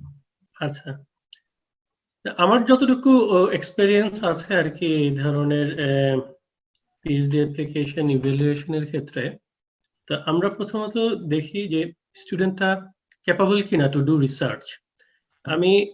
আমার প্ল্যান ছিল এটা আমার প্রেজেন্টেশনে বা আমার বক্তব্যের সময় বলা, তাও যেহেতু কোশ্চেনটা চলে আসছে আমি একটু বলি যে আমি ধরে নিই যে বাংলাদেশের একটা ভালো একটা টেক্সটাইল মিলে আমাদের আজকে যারা পার্টিসিপেন্ট আছে তারা কেউ হয়তো একটা টেক্সটাইল মিলের জিএম, তাদের ফ্যাক্টরিতে একজন প্রোডাকশন অফিসার তারা এমপ্লয় করবে ইন্টারন্যাশনালি। তো ধরে নিলাম যে আফ্রিকার 10-20 কান্ট্রি থেকে অনেকগুলো অ্যাপ্লিকেশন এসছে। তো যেহেতু প্রোডাকশন অফিসার, তো সবারই একাডেমিক প্রোফাইল ভালো, 10টা অ্যাপ্লিকেশন যদি হয় সবার অ্যাপ্লিকেশন প্রোফাইল ভালো, কিন্তু এই বাংলাদেশ থেকে বোঝার কঠিন যে আফ্রিকার কোন দেশের গ্রেডিং সিস্টেম কিরকম, কোন ইউনিভার্সিটিটা আসলে ওই দেশের টপ র্যাঙ্কিং ইউনিভার্সিটি বা লো র্যাঙ্কিং ইউনিভার্সিটি। কিন্তু যদি তার অ্যাপ্লিকেশন প্রোফাইলের মধ্যে, যেহেতু এটা প্রোডাকশন অফিসারের জব, কারো যদি এক্সপেরিয়েন্স বা সিভিতে বলা থাকে যে সে প্রোডাকশন অফিসার হিসেবে ভালো একটা ফ্যাক্টরিতে 2 ইয়ার্স 3 ইয়ার্স 4 ইয়ার্স 5 ইয়ার্স কাজ করার এক্সপেরিয়েন্স আছে, তাহলে সে কিন্তু সেই অ্যাপ্লিকেন্টের প্রোফাইলটা কিন্তু অন্য সবার চেয়ে একটু এক্সেপশনালি আলাদা হয়ে আসবে যে এমপ্লয় করবে এমপ্লয়ার তার কাছে। ঠিক সিমিলারলি যদি পিএইচডি বা মাস্টার্সের স্কলারশিপের ক্ষেত্রে বা নর্মাল এডমিশনের ক্ষেত্রে যদি একের অধিক অ্যাপ্লিকেশন আসে, তাহলে যে জিনিসটা দেখা হয় বা সবাই দেখে বা ইভ্যালুয়েশন যারা করে, এক্সামিনেশন বোর্ডে যারা কমিটিতে যারা থাকে তারা দেখে যে যেহেতু কাজটা হচ্ছে রিসার্চের, তাহলে অ্যাপ্লিক্যান্ট যারা তাদের রিসার্চ স্কিলটা কতটা ভিজিবল তার ম্যাটেরিয়ালের মধ্যে। সবাই 10টা অ্যাপ্লিকেশন থাকলে সবারই হয়তো রেজাল্ট খুব ভালো, সবাই হয়তো কেউ বাংলাদেশের খুব ভালো ইউনিভার্সিটির টপ স্টুডেন্ট, কেউ হয়তো ইন্ডিয়ার টপ স্টুডেন্ট, কেউ পাকিস্তানের বা আদার ইউনিভার্সিটির। তো রেজাল্ট তো একটা ফ্যাক্টর, একাডেমিক ব্যাকগ্রাউন্ড তো একটা ফ্যাক্টর অবভিয়াসলি, কিন্তু সবার যদি মোর দেন ওয়ান ক্যান্ডিডেট যদি একাডেমিক প্রোফাইল ভালো থাকে, তখন দেখা হয় যে যেহেতু কাজটা রিসার্চের, স্কলারশিপ নিয়ে যেহেতু স্টুডেন্ট রিসার্চ করতে আসবে, তার রিসার্চ স্কিল আছে কিনা। এখন রিসার্চ স্কিল অ্যাপ্লিকেন্টের পয়েন্ট অফ ভিউ থেকে, অ্যাপ্লিকেন্টের দিক থেকে এক্সিবিট করার দুইটা ওয়ে আছে। একটা হচ্ছে যে এসওপি বা রিসার্চ প্রপোজাল যেটা, সেটা কিভাবে সে স্ট্রাকচার করেছে, কিভাবে প্রেজেন্ট করেছে বা তৈরি করেছে, সেটা একটা ওয়ে। এখন এসওপি তৈরি করার ক্ষেত্রে আমরা যেটা বলি যে একটা প্রিলিমিনারি রিসার্চ ওয়ার্ক করতে হয়, একটা প্রিলিমিনারি লিটারেচার রিসার্চ করতে হয়। কারণ আমি যখন কোনো কিছু প্রপোজ করব, আমার অবশ্যই এটা বের করতে হবে যে আসলে এটা ইম্পর্টেন্ট কিনা, আমি যে কাজটা করতে চাচ্ছি এটার মধ্যে আসলেই কোনো নতুনত্ব আছে কিনা, নাকি কাজটা কেউ অলরেডি করে ফেলছে। কেউ যদি করে ফেলে তাহলে তো এই কাজটা নতুন করে প্রপোজ করারও কিছু নয়, আর যারা অ্যাকসেপ্ট করবে বা ইভ্যালুয়েট করবে সে ওইটাকে তেমন একটা ইম্পর্টেন্স দিবে না। এখন যদি একটা নতুন একটা প্রপোজাল যেটা সবার কাছে গ্রহণযোগ্য হবে বা যে প্রফেসর বা যে সুপারভাইজার হিসেবে কাজ করবে সে এটাকে ভ্যালু দিবে, সেটা করতে হলে তো তাকে আগে অবশ্যই একটু প্রিলিমিনারি, সেই ক্ষেত্রে যে ফিল্ড অফ স্টাডিজ এর ক্ষেত্রে প্রিলিমিনারি রিসার্চ স্টাডি করতে হবে, যে অন্ততপক্ষে বিগত 4 থেকে 5 বছরের পাবলিকেশন গুলো দেখে, জার্নাল আর্টিকেল দেখে যে কি ধরনের রিসার্চ গ্যাপ আছে। তো প্রপোজালের মধ্যে মেইন ইম্পর্টেন্ট হচ্ছে রিসার্চ গ্যাপটা হাইলাইট করা, রিসার্চ রেশনালটা এস্টাবলিশ করা। তো ক্যান্ডিডেটের ইভ্যালুয়েশনের সময় এটা একটা বিশাল বড় ফ্যাক্টর, যে ক্যান্ডিডেট তার প্রপোজালের মধ্যে বা এসওপির মধ্যে তার রিসার্চ স্কিলটা এক্সিবিট করতে পারছে কিনা। আরেকটা ওয়ে আছে যেটা নিয়ে হয়তো নাজমুল্লাহ বলবে, আমারও প্ল্যান ছিল বলার, যে পাবলিকেশন আছে কিনা। সবাই যদি ভালো স্টুডেন্ট হয়, অনেকগুলো ক্যান্ডিডেট যদি একাডেমিক প্রোফাইল খুব ভালো থাকে, তাহলে রিসার্চ স্কিল এক্সিবিট করার একটা ফ্যান্টাস্টিক ওয়ে হচ্ছে যদি পাবলিকেশন থাকে, সে পাবলিকেশনটাকে হাইলাইট করা, যে আমার অলরেডি একটা পাবলিকেশন আছে। তাহলে যে ইভ্যালুয়েট করবে সে অলরেডি সেই ক্যান্ডিডেটের দিকে 1 স্টেপ 2 স্টেপ ফরওয়ার্ড হয়ে যাবে, যে আমরা চাচ্ছি someone who can do research এবং হু ক্যান কমিউনিকেট রিসার্চ, কিন্তু অলরেডি এই ক্যান্ডিডেটের রিসার্চ স্কিল আছে, এটা এক্সিবিটেড অলরেডি এভিডেন্ট যে সে অলরেডি পাবলিশ করে ফেলছে, এবং he can communicate his research work. যদি অ্যাকসেপ্টেড রিকগনাইজ জার্নাল হয়, তাহলে এটা একটা ভাইটাল ফ্যাক্টর, অ্যাডভান্টেজ। তো এই জিনিসগুলো চলে আসে। আর থার্ড ফ্যাক্টর হিসেবে আসে যারা রেফারি হিসেবে যারা রিকমেন্ড করতেছে, সেই রেফারি গুলো সেই ক্যান্ডিডেটকে কতটুকু চেনে এবং কতটুকু সে অরিজিনালি নিজের থেকে রিকমেন্ড করতেছে। তা আমরা জানি যে অধিকাংশ ক্ষেত্রেই আমরা রিকমেন্ডেশনটা লিখে রেফারিকে দিই এবং সে তারপর এটা যা সাইন করে দেয়। তো যখন ইভ্যালুয়েশনের ব্যাপার আসে তখন এই জিনিসটা দেখা হয় যে এই অ্যাপ্লিক্যান্ট এই রেফারেন্স লেটারটা কি আসলে স্টুডেন্ট লিখে দিছে রেফারিকে এবং রেফারি ব্লাইন্ডলি এটা পাঠিয়ে দিছে, নাকি রেফারিও তার নিজের কিছু এক্সপেরিয়েন্স স্টুডেন্টের সাথে কমিউনিকেশনের বা তার টিচিং এর বা সুপারভিশনের কিছু এক্সপেরিয়েন্স অ্যাড করে দিয়েছে কিনা। এই জিনিসগুলো দেখা হয় যে রেফারেন্স লেটারটা আসলে ভ্যালিড কিনা। তো আমার মনে হয় এই কয়টা ফ্যাক্টর ভাইটাল। নাজমুল যদি কিছু অ্যাড করতে চায়। সাইম ভাই খুবই ভালো কথা বলছেন, যে আমার মনে হয় রিসার্চ প্রপোজাল রেডি করার ক্ষেত্রে নিজের তো একটা প্ল্যান থাকেই সব সময়, যে আমি এই এতে রিসার্চ করতে চাই। তো ফার্স্ট কাজ হবে যে হচ্ছে প্রসপেক্টিভ সুপারভাইজারের সাথে কথা বলে হচ্ছে জয়েন্টে যদি রেডি করা যায়, তো একটা ভালো রিসার্চ প্রপোজালের মধ্যে হচ্ছে যে কন্টেন্ট গুলা থাকে, সো মেইনলি হচ্ছে যে একটা ব্যাকগ্রাউন্ড ইনফরমেশনটা খুব স্ট্রং হইতে হয়, যে গত 5 বছর বা 10 বছরে এই এরিয়াতে কি ধরনের কাজ হয়েছে। এখন আমি প্রবলেমটাকে আইডেন্টিফাই করাটা খুব ইম্পর্টেন্ট একটা ব্যাপার, যে এটা হচ্ছে প্রবলেম, সো এই প্রবলেমটা নিয়ে আমি কাজ করব। আর এরপরে দেন হচ্ছে প্রবলেম যখন আইডেন্টিফাই করা যাবে ব্যাকগ্রাউন্ড ইনফরমেশন থেকে, দেন হচ্ছে আমরা হচ্ছে অবজেক্টিভটা ডিফাইন করা যায়, যে এই কাজগুলো আমরা ধরো 4-5টা অবজেক্টিভ থাকবে, যে ওই 4-5টা অবজেক্টিভ হচ্ছে ডিফাইন করা, যে এই প্রজেক্টে আমরা এই ধরনের হচ্ছে আমাদের ব্রড অবজেক্টিভ থাকবে আর কি। দেন হচ্ছে methodology, how we gonna do that research. So মেথোডোলজির মধ্যে হচ্ছে বিভিন্ন it can be some kind of like a work package type things, like a work package 1, work package 2, or work package 3, some sort of like, say আমি যদি একটা example দিই, for example আমি যদি একটা কন্ডাক্টিভ ফ্যাব্রিক বানাতে চাই, এখন কন্ডাক্টিভ ফ্যাব্রিক বানানোর জন্য আমার কি কি লাগবে, আমার প্রথম লাগবে হচ্ছে একটা ইঙ্ক লাগবে। এখন ইঙ্কটা বানাবো, তারপরে একটা ফ্যাব্রিকেশন করব, তারপরে দেন হচ্ছে এটাকে আমি অ্যাপ্লিকেশন গুলো দেখবো। সো এটা কাইন্ড অফ লাইক, সো যদি কন্ডাক্টিভ ইঙ্ক বানানোটা হচ্ছে একটা ওয়ার্ক প্যাকেজ 1 হয়, ফ্যাব্রিকেশন ওয়ার্ক প্যাকেজ 2, তারপর ওয়ার্ক প্যাকেজ 3, এটা জাস্ট এক্সাম্পল বলার জন্য। আর এরপরে দেন হচ্ছে আউটপুট গুলো ডিফাইন করা, যে আসলে আমি কি কি আউটপুট এক্সপেক্ট করতেছি এই রিসার্চ প্রজেক্ট থেকে। সো ইউজুয়ালি তো একটা পিএইচডি প্রজেক্ট 3 বছরের হয়, যদি ইউকে তে হয় আর কিছু 3 বছর, যেহেতু আমি ইউএস সিস্টেমে হয়তো একটু স্লাইটলি ডিফারেন্ট, বা হচ্ছে ইউরোপিয়ান সিস্টেম আমি ঠিক জানি না কি, বাট ইউকে তে যেটা হয় যে 3 বছর রিসার্চ, যদি 1 বছর এক্সট্রা নেওয়া যায় হচ্ছে রাইট আপের জন্য, বাট যদি এর 3 বছরের ভিতরে শেষ করা যায় তাহলে তো খুবই ভালো। সো এই 3 বছরের ভিতরে আমরা কি কি আউটপুট আসতে পারে, সো আউটপুট গুলা হচ্ছে কয়েক ধরনের আউটপুট হতে পারে। একটা আউটপুট হচ্ছে যেমন পাবলিকেশন পেপার, তারপর আরেকটা আউটপুট হতে পারে কোন একটা প্রোডাক্ট বা প্রোটোটাইপ ডেভেলপ হতে পারে, যেটা হচ্ছে রিসার্চের হচ্ছে যদি অ্যাপ্লিকেশন ড্রিভেন রিসার্চ হয় আর কি, বা কোন একটা ফাইন্ডিংস, নিউ একটা ফাইন্ডিংস। তারপরে আউটপুট পেটেন্ট হতে পারে, কনফারেন্স প্রেজেন্টেশন হতে পারে।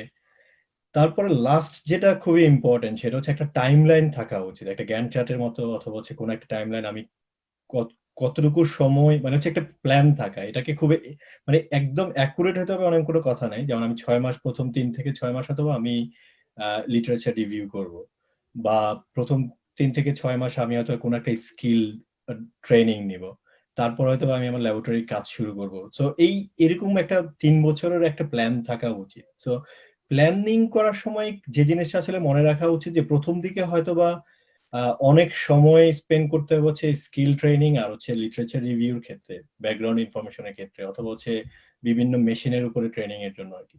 এরপরে দেন শেষের দিকে হচ্ছে মোর হচ্ছে এক্সপেরিমেন্টাল ওয়ার্ক, রাইট আপ, তারপর হচ্ছে পাবলিকেশন, কনফারেন্স অ্যাটেন্ডেন্স। তো এই ধরনের 3 বছরে যদি একটা একটা একটা খুব খুব some sort of like clear plan থাকে, যে আমি এই ধরনের কাজ করতে চাই, আমি 6 মাস পরে একটা কনফারেন্স অ্যাটেন্ড করতে চাই, 1 বছর পরে একটা পাবলিকেশন করতে চাই, তাহলে হচ্ছে আমরা যারা এই অ্যাপ্লিকেশন গুলো অ্যাসেস করে তারা একটা কনফিডেন্স পায় হচ্ছে স্টুডেন্টের উপর, যে আচ্ছা ওকে স্টুডেন্ট হচ্ছে দে ক্যান ডেলিভার। মানে সায়েম ভাই কি কিছু অ্যাড করতে চান কিনা আমার সাথে? খুবই গুরুত্বপূর্ণ আলোচনা হচ্ছে মনে হচ্ছে, এবং গুড টু সি যে টকিং অ্যাবাউট রিসার্চ প্রপোজাল, এবং মানে বেশিরভাগ ক্ষেত্রেই এটাতে স্ট্রাগল করে লোকজন, এবং এটাতে সাপোর্ট পাওয়ার মতো আসলে কি বলে হচ্ছে দেওয়ার মতো লোকজন অনেক সময় পাওয়া যায় না, যাদেরকে পাওয়া যায় তাদেরকে সবাই ভিড় করে আর কি। এটাও হচ্ছে একটা তো আমরা কি মাঝখানে তো আমি ছিলাম না, এখন কি আমরা এভাবে কোশ্চেন আনসার যাবো নাকি? Thank you Majed for continuing that. Go on. আমি একটু অ্যাড করতে চাচ্ছি, রিসার্চ প্রপোজালটা যেহেতু খুব ইম্পর্টেন্ট একটা ব্যাপার, এবং ওনারা দুজনেই খুবই ভালো কিছু জায়গা পয়েন্ট আউট করলেন। সো একটা জায়গায় আমি মনে করি যে বাংলা টেক্সটাইল অ্যাপারেল গ্রাজুয়েটরা প্রপোজালের ক্ষেত্রে সাফার করে, যে তারা ফার্স্টে যেটাতে প্রবলেম সাফার করে, যে কোন এরিয়াগুলো নিয়ে তারা রিসার্চ প্রপোজাল লিখবে, এই ডিসিশনটা নিতেই তাদের 6 মান্থ চলে যায়। আমি এক্ষেত্রে বলবো 6 মাস খুবই কম সময়, কারণ এটা তো লাইফ আরো বেশি সময়, 1 ইয়ার। আমি যেটা বললাম যারা খুব অ্যাক্টিভ তাদের ক্ষেত্রে এটা হয়ে যায় অনেক সময়। এক্স্যাক্টলি।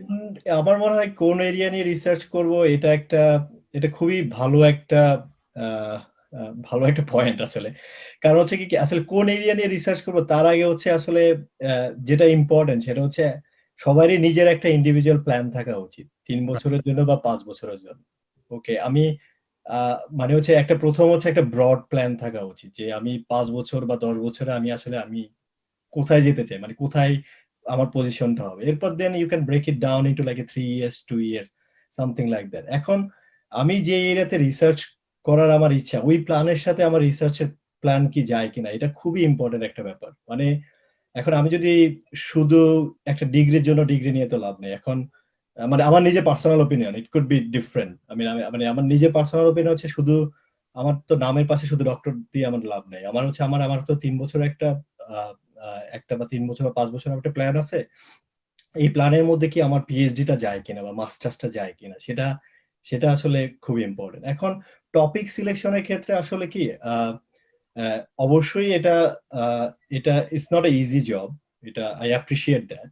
আই মিন সো এই জিনিসটা আসলে টপিক সিলেকশনটা অনেকটা বাট এটা ইজি হয়ে যাবে যখন হচ্ছে আমরা বাইরের দুনিয়া সম্বন্ধে খুব ভালো জানবো আর কি। আমরা যত বেশি রিসার্চ করব মিন্স হচ্ছে যত বেশি for example like looking at profiles of like MIT academics অথবা ম্যানচেস্টার একাডেমিক্স, আমি যে এরিয়াতে বা যারা এই এরিয়াতে টপ, ওকে আমি যদি একজন 10 জন টপ রিসার্চারকে সিলেক্ট করি ওরা কি এরিয়াতে কাজ করতেছে টেক্সটাইল নিয়ে, খুবই ভালো একটা জিনিস। আপনি যদি গুগল স্কলারে যান, আপনি এরকম স্মার্ট টেক্সটাইল দিয়ে যদি আপনি সার্চ দেন, দেখবেন স্মার্ট টেক্সটাইলে হচ্ছে হাইলি সাইটেড 10 রিসার্চার হচ্ছে আপনি ফাইন্ড আউট করতে পারবেন যে এই এরিয়াতে টপ 10 রিসার্চার হচ্ছে এই এরিয়াতে ওরা কি টপিক নিয়ে কাজ করতেছে, ওটার আসলে ইম্প্যাক্টটা কি। মানে এটা এটা মানে এটা খুব ভালো একটা হেল্পফুল একটা টুল আর কি, মানে হচ্ছে ফাইন্ড আউট করা যায় আমি আসলে কোন এরিয়াতে কাজ করতে পারবো আর কি। আমি একটু অ্যাড করি আসলে সবাই আসলে প্ল্যানিং কথা বলতেছে, কিন্তু আমি যদি মানে মানে 10 বছর আগে 2009 বা 10 সালে স্পেশালি সাইম ভাইয়ের কাছ থেকে যদি 2004-5 চিন্তা করি, আসলে বাংলাদেশ থেকে যখন আসলে মানে আমি এবং তোমার কথাও বলি, মানে তুমি যে কন্ট্রাক্টিভ নিয়ে কাজ করবে এটা আসলে বাংলাদেশ থেকে আসলে ডিসাইড করে যাওয়া হয় না। এটা আসলে মানে সময়ের স্রোতেই আসলে একটা ওয়ে ঠিক হয়েছে। মাস্টার্স করতে যাওয়া হয়েছে, সেখান থেকে সুপারভাইজার প্লাস হচ্ছে আন্ডারস্ট্যান্ডিং, এবং কাজেই এই মুহূর্তে আমি জানি না, যেহেতু এখানে আন্ডার গ্রাজুয়েট স্টুডেন্টরাই বেশি, তার সাথে অবশ্যই পিএইচডি স্টুডেন্ট মানে প্রসপেক্টিভ পিএইচডি স্টুডেন্ট আছে, কিন্তু ইভেন আমার ক্ষেত্রে আমি বলতে পারবো, ইভেন সাইম ভাইয়ের ক্ষেত্রে ড্রেসডেনে যখন গিয়েছে, আমরা কিন্তু আসলে টপিক ঠিক করে যাই না। তখন আমরা বাংলাদেশ থেকে যেই ফান্ড দিবে, যেই স্কলারশিপ দিবে, যেভাবে যাওয়া যায় সেভাবেই যাব, এটাই ছিল আসলে টার্গেট। এটা সাহেব, এটা কিন্তু আসলে মাস্টার্সের জন্য ঠিক আছে, যেহেতু মাস্টার্স মানে টট মডিউল থাকে, আপনি অনেকটা স্কিল ট্রেনিং এর মধ্যে দিয়ে যান মাস্টার্সে। এক্স্যাক্টলি ট্রেনিং প্রসেস মাস্টার্সের জন্য ঠিক আছে, বাট পিএইচডি ফান্ডিং ম্যানেজ করতে গেলে you have to decide your topic. PhD funding নিয়ে তো অবশ্যই এটা নিয়ে কোনো কোয়েশ্চেন নাই আর, কারণ হচ্ছে যে PhD funding is totally different issues, কারণ আমার পিএইচডি প্রোফাইলের সাথে সুপারভাইজার প্রোফাইল মিলতে হবে আর। আচ্ছা, আমরা মনে হয় হচ্ছে যে এই আলোচনাগুলো আরেকটু পরে আসবে। আমরা জেপির কাছ থেকে এ পর্যন্ত এখনো শুনি নাই। সো জেপি দেওয়ান, তুমি কি আসো?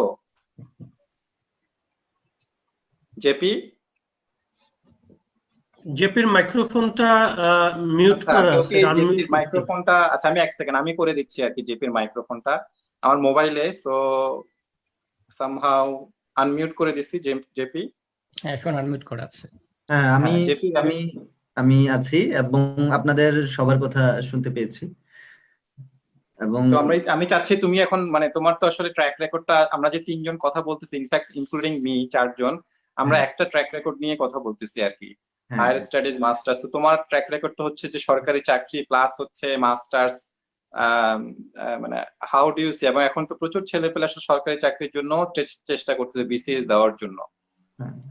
মানে তুমি যখন জব শুরু করছো বা বিসিএস দিছো, তখন কি চিন্তা করছিল হচ্ছে যেরকম হায়ার স্টাডিজ নিতে যাবো, নাকি জাস্ট এটা হয়ে গেছে আর কি সময়ের সাথে সাথে? ধন্যবাদ ভাই। আসলে এখানে যে আমরা 5 জন আছি, এর মধ্যে আসলে আমি একটু ট্র্যাকের বাইরে, তারপরেও আসলে আমি যদিও ট্র্যাকের বাইরে গিয়েছি, কিন্তু যে আমার রুট তো টেক্সটাইলে, সুতরাং আমার টেক্সটাইলের যারা সিনিয়র বড় ভাই, ব্যাচমেট বা কলিগ বা জুনিয়র যারা, তাদের সান্নিধ্যে আসতে পারলে ভালো লাগে, তাদের প্রতি একটা অবশ্যই আমার সেই টানটা আছে। তো এই কারণে আপনাদের সাথে যুক্ত হতে পেরে আমার ভালো লাগতেছে। এখন আসলে আমরা যখন আন্ডারগ্রেডে পড়ছি তখন সবারই একটা প্ল্যান ছিল যে বের হয়ে আহ, একটা জব করব, জবে ঢুকে নিজেদের লাইফটা লিড করব, ভালোভাবে মেনটেন করব সবকিছু। তো সেভাবে আমিও আহ, আমাদের কোর্স শেষ হওয়ার পরে তখনও ফাইনাল রেজাল্ট হয় নাই, বাট আমরা সার্ভিসে ঢুকে গেছি। আমি ডিবিএল গ্রুপে ঢুকেছিলাম অ্যাসিস্ট্যান্ট মার্চেন্ডাইজার হিসেবে। তা আসলে আমি যেটা দেখছি এটা আমি অন্যদের খাটো করবো না, সবার প্রতি রেসপেক্ট রেখেই বলতেছি যে আমার একটু মনে হয়েছে যে একটু আমার জবটা সিকিউর করা দরকার। যে আমি আমি যদি ফিউচারটা একটু নিশ্চিন্তে, কারণ মানুষের মেন্টাল স্ট্রেসেরও একটা বিষয় থাকে, সবসময় সেটা হয়তো মানুষ টলারেট করতে পারে না। তা আমার মনে হয়েছে যে আমি যদি কোনো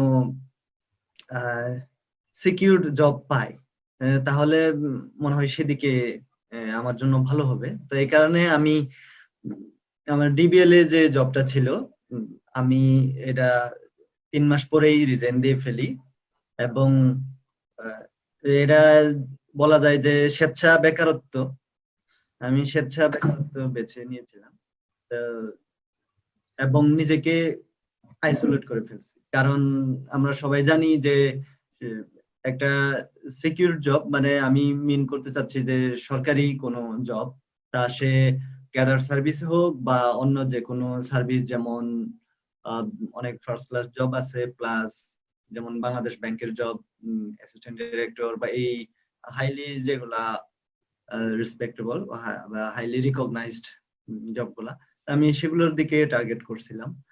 তো এই কারণেই নিজেকে একেবারেই আইসোলেট করে ফেলছি যে অন্তত 1.5-2 বছর আমি আমার মতো করেই থাকি, আমার মতো করেই প্রস্তুতি নিই। মেইনলি হচ্ছে এটা।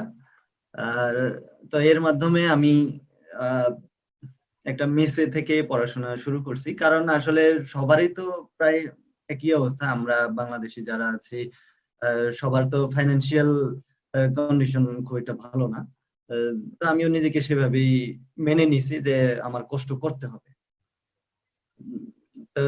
2011-র পরে যখন আমি চাকরিটা ছেড়ে দিই, প্রিপারেশন নিতে থাকি বিসিএস এর, এবং 33তম বিসিএস এটাই প্রথম। কারণ 32তম যেটা সেটা ছিল স্পেশাল, সেখানে কোনো জেনারেল ক্যাডার ছিল না। 33তম বিসিএস এ পরীক্ষা দেওয়ার সুযোগ পাই এবং প্রথম বিসিএস এই লাকিলি আমি পেয়ে যাই, বিসিএস প্রশাসন ক্যাডারে যোগদান করি। এখন বর্তমানে আমি সিনিয়র সহকারী সচিব হিসেবে কর্মরত আছি। এখন মূল বিষয় হচ্ছে কেন আমি বিসিএস এ আগ্রহী হয়েছি। এটা আসলে প্রথমে বললাম যে নিজের ব্যক্তিগত সুরক্ষা, কারণ সবাই নিজের ফিউচার নিয়ে চিন্তিত থাকে, সেই কারণে এটাতে আসা। আর পাশাপাশি আরেকটা বিষয় হচ্ছে আসলে আমরা যারা সরকারি চাকরিতে, বিশেষ করে বিসিএস ক্যাডার সার্ভিসে যারা আছে, তাদেরকে দেখেছি যে তারা সমাজের ক্ষেত্রে কিছু কন্ট্রিবিউশন করার একটা সুযোগ থাকে। তো সেই জিনিসটা চিন্তা করছি, তো সেইভাবে আমার সেই স্বপ্নটা পূরণ হয়েছে। এখন আমি এই কারণে যারা এখানে আছেন যে টেক্সটাইল সেক্টরে এবং যারা হায়ার স্টাডিজে ইন্টারেস্টেড, তাদের পার্সপেক্টিভটা ডিফারেন্ট, বাট যারা গভর্নমেন্ট জবে আসতে আগ্রহী আমি তাদেরকে সাজেস্ট করব যে যদি স্টুডেন্ট থাকা অবস্থায় সম্ভব হয় তাহলে খুবই ভালো প্রিপারেশন নেয়া। আমিও কিছুটা নিয়েছিলাম, বাট পরবর্তীতে একেবারেই সার্ভিসে ঢোকার পরেও সার্ভিসটা ছেড়ে দিয়ে, প্রাইভেট জবটা ছেড়ে দিয়ে আমি সোললি গভর্নমেন্ট জবের জন্য ট্রাই করছিলাম। তো আমার সাজেশন থাকবে, যারা গভর্নমেন্ট জবে আসতে চায় তারা এই 1, 1.5, 2 বা ক্ষেত্র বিশেষে যদি আরো লেন্দি হয় 3 বছর হইতে পারে, যে এই কষ্টগুলোকে এন্ডিউর করার মতো মানসিকতা এটা অবশ্যই থাকতে হবে। না হলে কিন্তু আমরা যেটা দেখি যে আমাদের ছোট ছোট ইচ্ছাগুলো অনেক সময় আমাদের বড় ইচ্ছাগুলোকে নষ্ট করে ফেলে। তো ছোট ছোট ইচ্ছা বা আমাদের শর্ট টার্ম যে গোলগুলা এগুলাকে আম, আমরা নিবৃত্ত করে লং টার্ম প্ল্যানে যদি আমরা আগাইতে পারি, তাহলে আমরা অবশ্যই অবশ্যই সাকসেসফুল হইতে পারি। আমি এটা দৃঢ়ভাবে বিশ্বাস করি। কারণ আম, আমি আমার নিজের ক্ষেত্রে বলি, বিসিএস আমার গোল ছিল, সেটাতে হয়েছে। প্লাস যেহেতু আমি নিজেকে সেভাবে ডেভেলপ করার চেষ্টা করেছিলাম, এই কারণে আমি অন্যান্য যেসব জবগুলো ছিল ব্যাংকিং সেক্টরে, যেমন বাংলাদেশ ব্যাংকে অ্যাসিস্ট্যান্ট ডিরেক্টর হিসেবে, সেখানে আমি সিলেক্টেড হয়েছিলাম, যদিও বিসিএস এ জয়েন করার কারণে আর ওখানে জয়েন করা হয়নি। প্লাস অন্যান্য ব্যাংকিং সেক্টর, যেমন আমি অগ্রণী ব্যাংকে সিনিয়র অফিসার হিসেবে কিছুদিন চাকরি করেছি, পূবালী ব্যাংক, রূপালী ব্যাংক, এগুলাতেও আমি এইগুলাতেই পরীক্ষা দিয়েছি এবং এগুলাতেও আমার চাকরি হয়েছিল। তো আমার কথা হচ্ছে, আমরা যারা একেবারেই নিজেদের ভবিষ্যৎ নিয়ে চিন্তা করি, আমাদের অন্তত এই স্টুডেন্ট লেভেল বা পড়াশোনা শেষ হওয়ার পরই নিজেদেরকে 1-2 বছরের জন্য প্রচন্ড পরিশ্রম করার একটা মানসিকতা নিয়ে রাখতে হবে। তাহলে আমি বিশ্বাস করি সে অবশ্যই একটা ভালো জায়গায় আসতে পারে। তো এখন আমি যেটা দেখেছি, আসলে আমি এই মুহূর্তে মাস্টার্স করার জন্য নটিংহাম ইউনিভার্সিটিতে এসেছি। এটা আমার আগে অবশ্যই জানা ছিল না যে সার্ভিসে ঢোকার পরেও সেই মানে এই অপরচুনিটি গুলা আছে। কিন্তু যেহেতু এখন যারা এখানে আছেন, আমি তাদেরকে বলতেছি যে এই সুযোগগুলো যেহেতু আছে, আমরা যেগুলো জানি না, জানতাম না, এগুলা আপনারা জানতে পারবেন।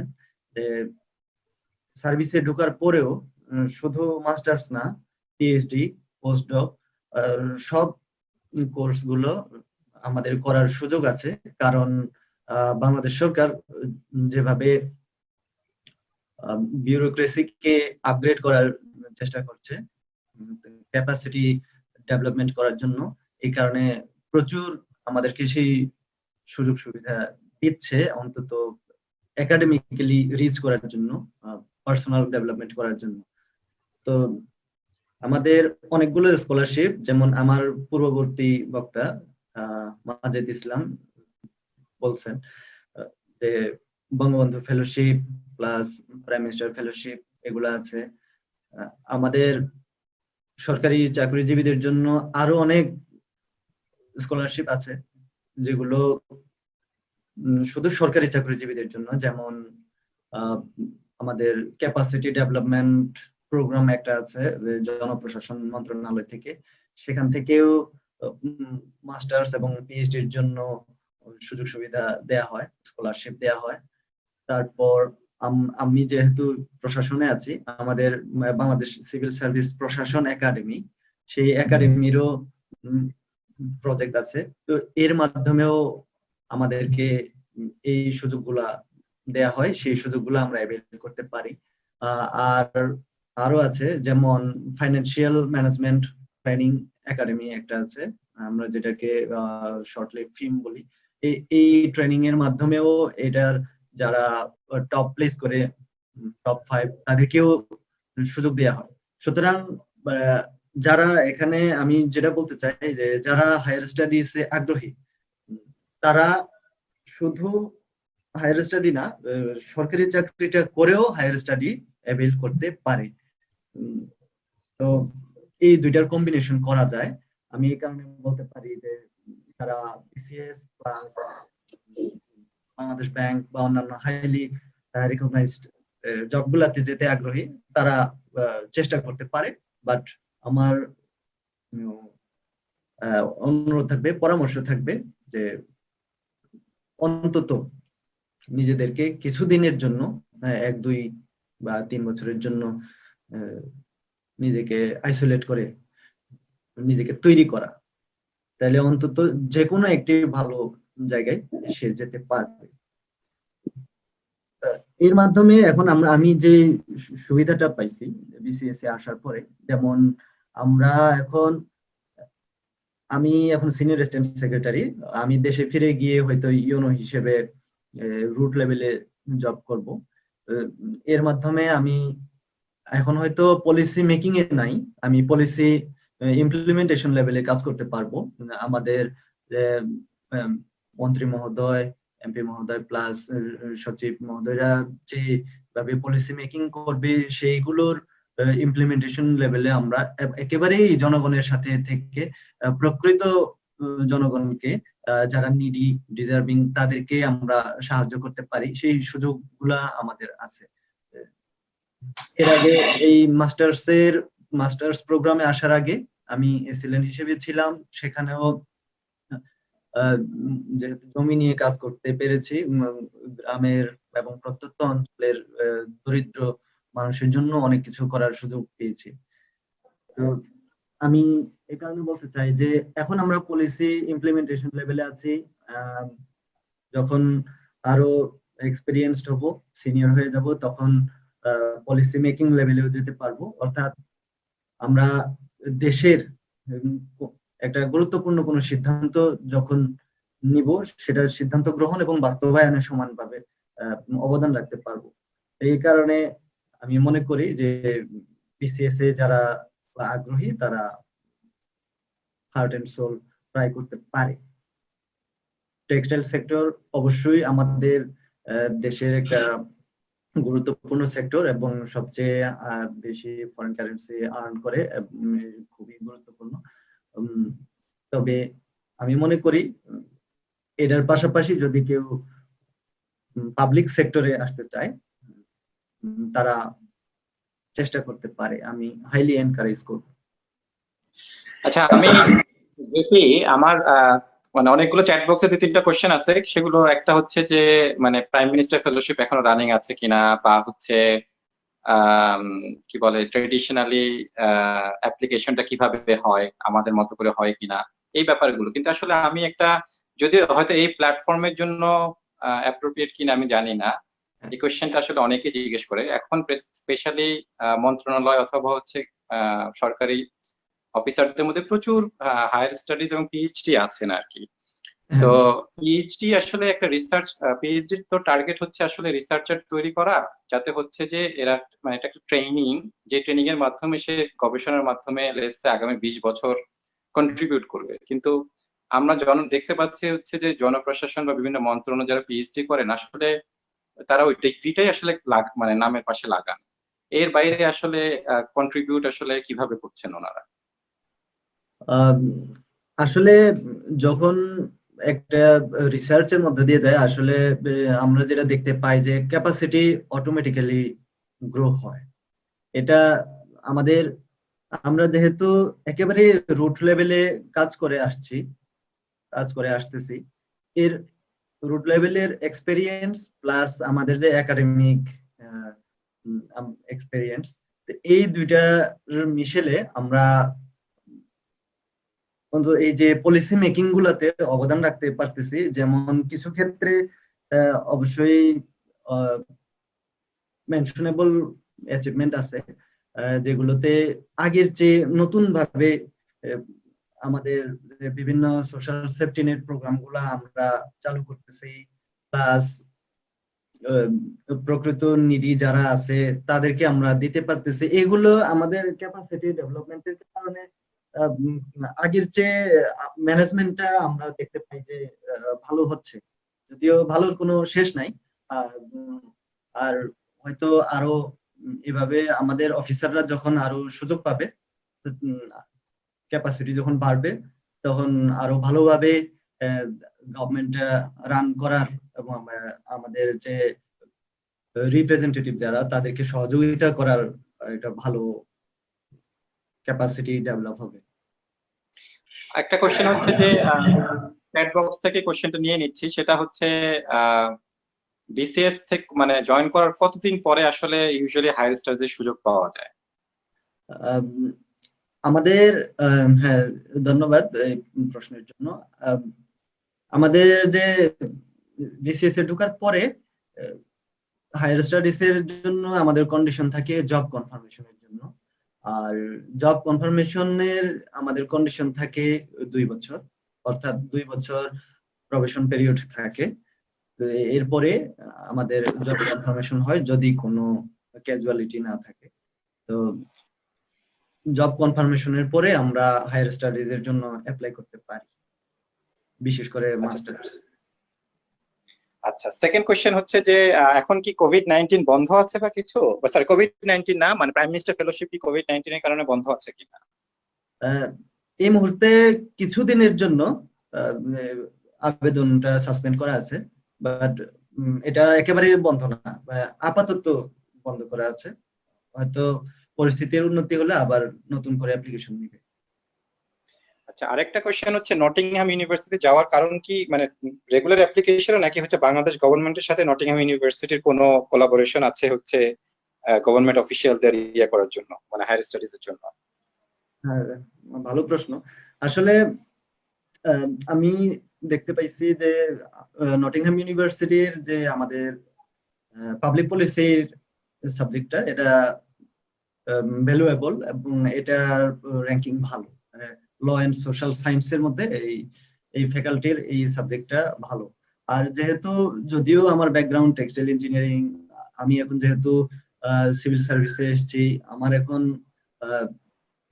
Civil service related, policy making এ যেহেতু আমার কাজ করতে হবে, এই কারণে এই সাবজেক্টটা আমাদেরকে এনকারেজ করা হয়েছে আমাদের সার্ভিস থেকেও। এই কারণে এই পাবলিক পলিসিটা আমি চুজ করছি। এবং এরপরে আমাদেরকে কন্ডিশন দেয়া হয়েছে যে স্কলারশিপ যদি অ্যাভেল করতে হয় তাহলে ওয়ার্ল্ড র্যাঙ্কিং এ 300 এর মধ্যে অবশ্যই থাকতে হবে। তো আমি ওয়ার্ল্ড র্যাঙ্কিং এর বিভিন্ন ইউনিভার্সিটির অবস্থানগুলো দেখার পরে দেখতে পাইছি যে ইউনিভার্সিটি অফ নটিংহামের এই সাবজেক্টে এখানে প্রসপেক্ট ভালো। তো সেই অনুযায়ী আমি প্রস্তুতি নিয়ে অ্যাপ্লিকেশন করছিলাম এবং সাকসেসফুলি এটা অ্যাভেল করতে পারছি। ও তার মানে হচ্ছে যে মানে এটা ইন্ডিভিজুয়াল অ্যাপ্লিকেশন, মানে উইদাউট হচ্ছে রেফারেন্স রেকমেন্ডিং ফ্রম হচ্ছে মানে সিভিল সার্ভিস, তারা জাস্ট টপ 300 হলেই হবে, তাই তো? হ্যাঁ, তাদের হচ্ছে দুইটা অ্যাডভাইস, সেটা হচ্ছে টপ 300 এ থাকতে হবে। আরেকটা হচ্ছে যেহেতু আমরা পাবলিক সার্ভিসে আসছি, পাবলিক পলিসি বা পাবলিক সার্ভিস রিলেটেড কোন সাবজেক্টে আমাদেরকে আসার জন্য এনকারেজ করা হয়েছে। তো এই দুইটার কম্বিনেশনে আমি এই ইউনিভার্সিটিটা চুজ করছি। এমনি আমাদের এই ইউনিভার্সিটির সাথে গভর্নমেন্টের কোনো এমওইউ নাই, যেটা ইউনিভার্সিটি অফ বার্মিংহামের সাথে আছে।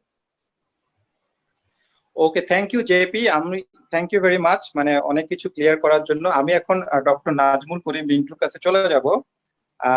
ডক্টর নাজমুল করিম রিন্টু প্রায় 10 বছর 11 বছর 10 বছরের মতো ইউকেতে আছে এবং তার প্রোফাইলটা খুব ভালোভাবেই আসলে হচ্ছে রেইজ করছে এই ফাঁকে, মাস্টার্স থেকে শুরু করে সরাসরি পিএইচডি এবং তারপরে হচ্ছে এখন সে অ্যাসোসিয়েট প্রফেসর হিসেবে আছে। ডক্টর নাজমুল করিম, আমি মাইকটা তোমার হাতে দিচ্ছি। থ্যাংক ইউ শাহেক ভাই। আমি আসলে ম্যাক্সিমাম টপিক তো আসলে মাজেদ কভার করে ফেলছে, আমি আর নতুন করে কি বলবো সেটা চিন্তা করতেছি আর কি। তো আমার একটা কোশ্চেন আছে, তাহলে আমার একটা কোশ্চেন আছে, সরাসরি তাহলে কোশ্চেনে যায়। সেই কোশ্চেনটা হচ্ছে যে আমি যতদূর জানি ইউনিভার্সিটি অফ ওয়েস্ট অফ ইংল্যান্ডে এখন তোমার একটা দায়িত্ব হচ্ছে একটা রিসার্চ ল্যাব সেট করা, রিসার্চ টিম সেট করা, এবং হচ্ছে এই ব্যাপারে হচ্ছে যে তোমাকে রিক্রুটমেন্ট করার একটা বিশাল অংশ হচ্ছে ওই কি বলে হচ্ছে যে রিসার্চে ইউনিভার্সিটি অফ ওয়েস্ট অফ ইংল্যান্ডের পারফরমেন্স রেজ করা। এই ব্যাপারে যদি তুমি আমাদেরকে একটু বলো। আহ, আহ, আমার তো আসলে এখানে যে রেসপন্সিবিলিটি আমরা মেইনলি আমি হচ্ছে একটা part of centre for fine print research, তো যেটা প্রায় 20 ইয়ার্স আগে হচ্ছে এস্টাবলিশ হয়েছে। So traditionally they have been হচ্ছে ফোকাসিং অন হচ্ছে আর্টস অ্যান্ড ডিজাইন। তো এখন ওরা যেটা করতে চেষ্টা করছে যে রিসেন্টলি হচ্ছে রিসার্চ ইংল্যান্ড থেকে একটা বড় একটা গ্রান্ট পাইছে। ওই গ্রান্টের একটা অবজেক্টিভ হচ্ছে যে হচ্ছে কিভাবে একটা মাল্টি ডিসিপ্লিনারি অ্যাপ্রোচ ক্রিয়েট করা যায়, যেহেতু printing itself is a multi disciplinary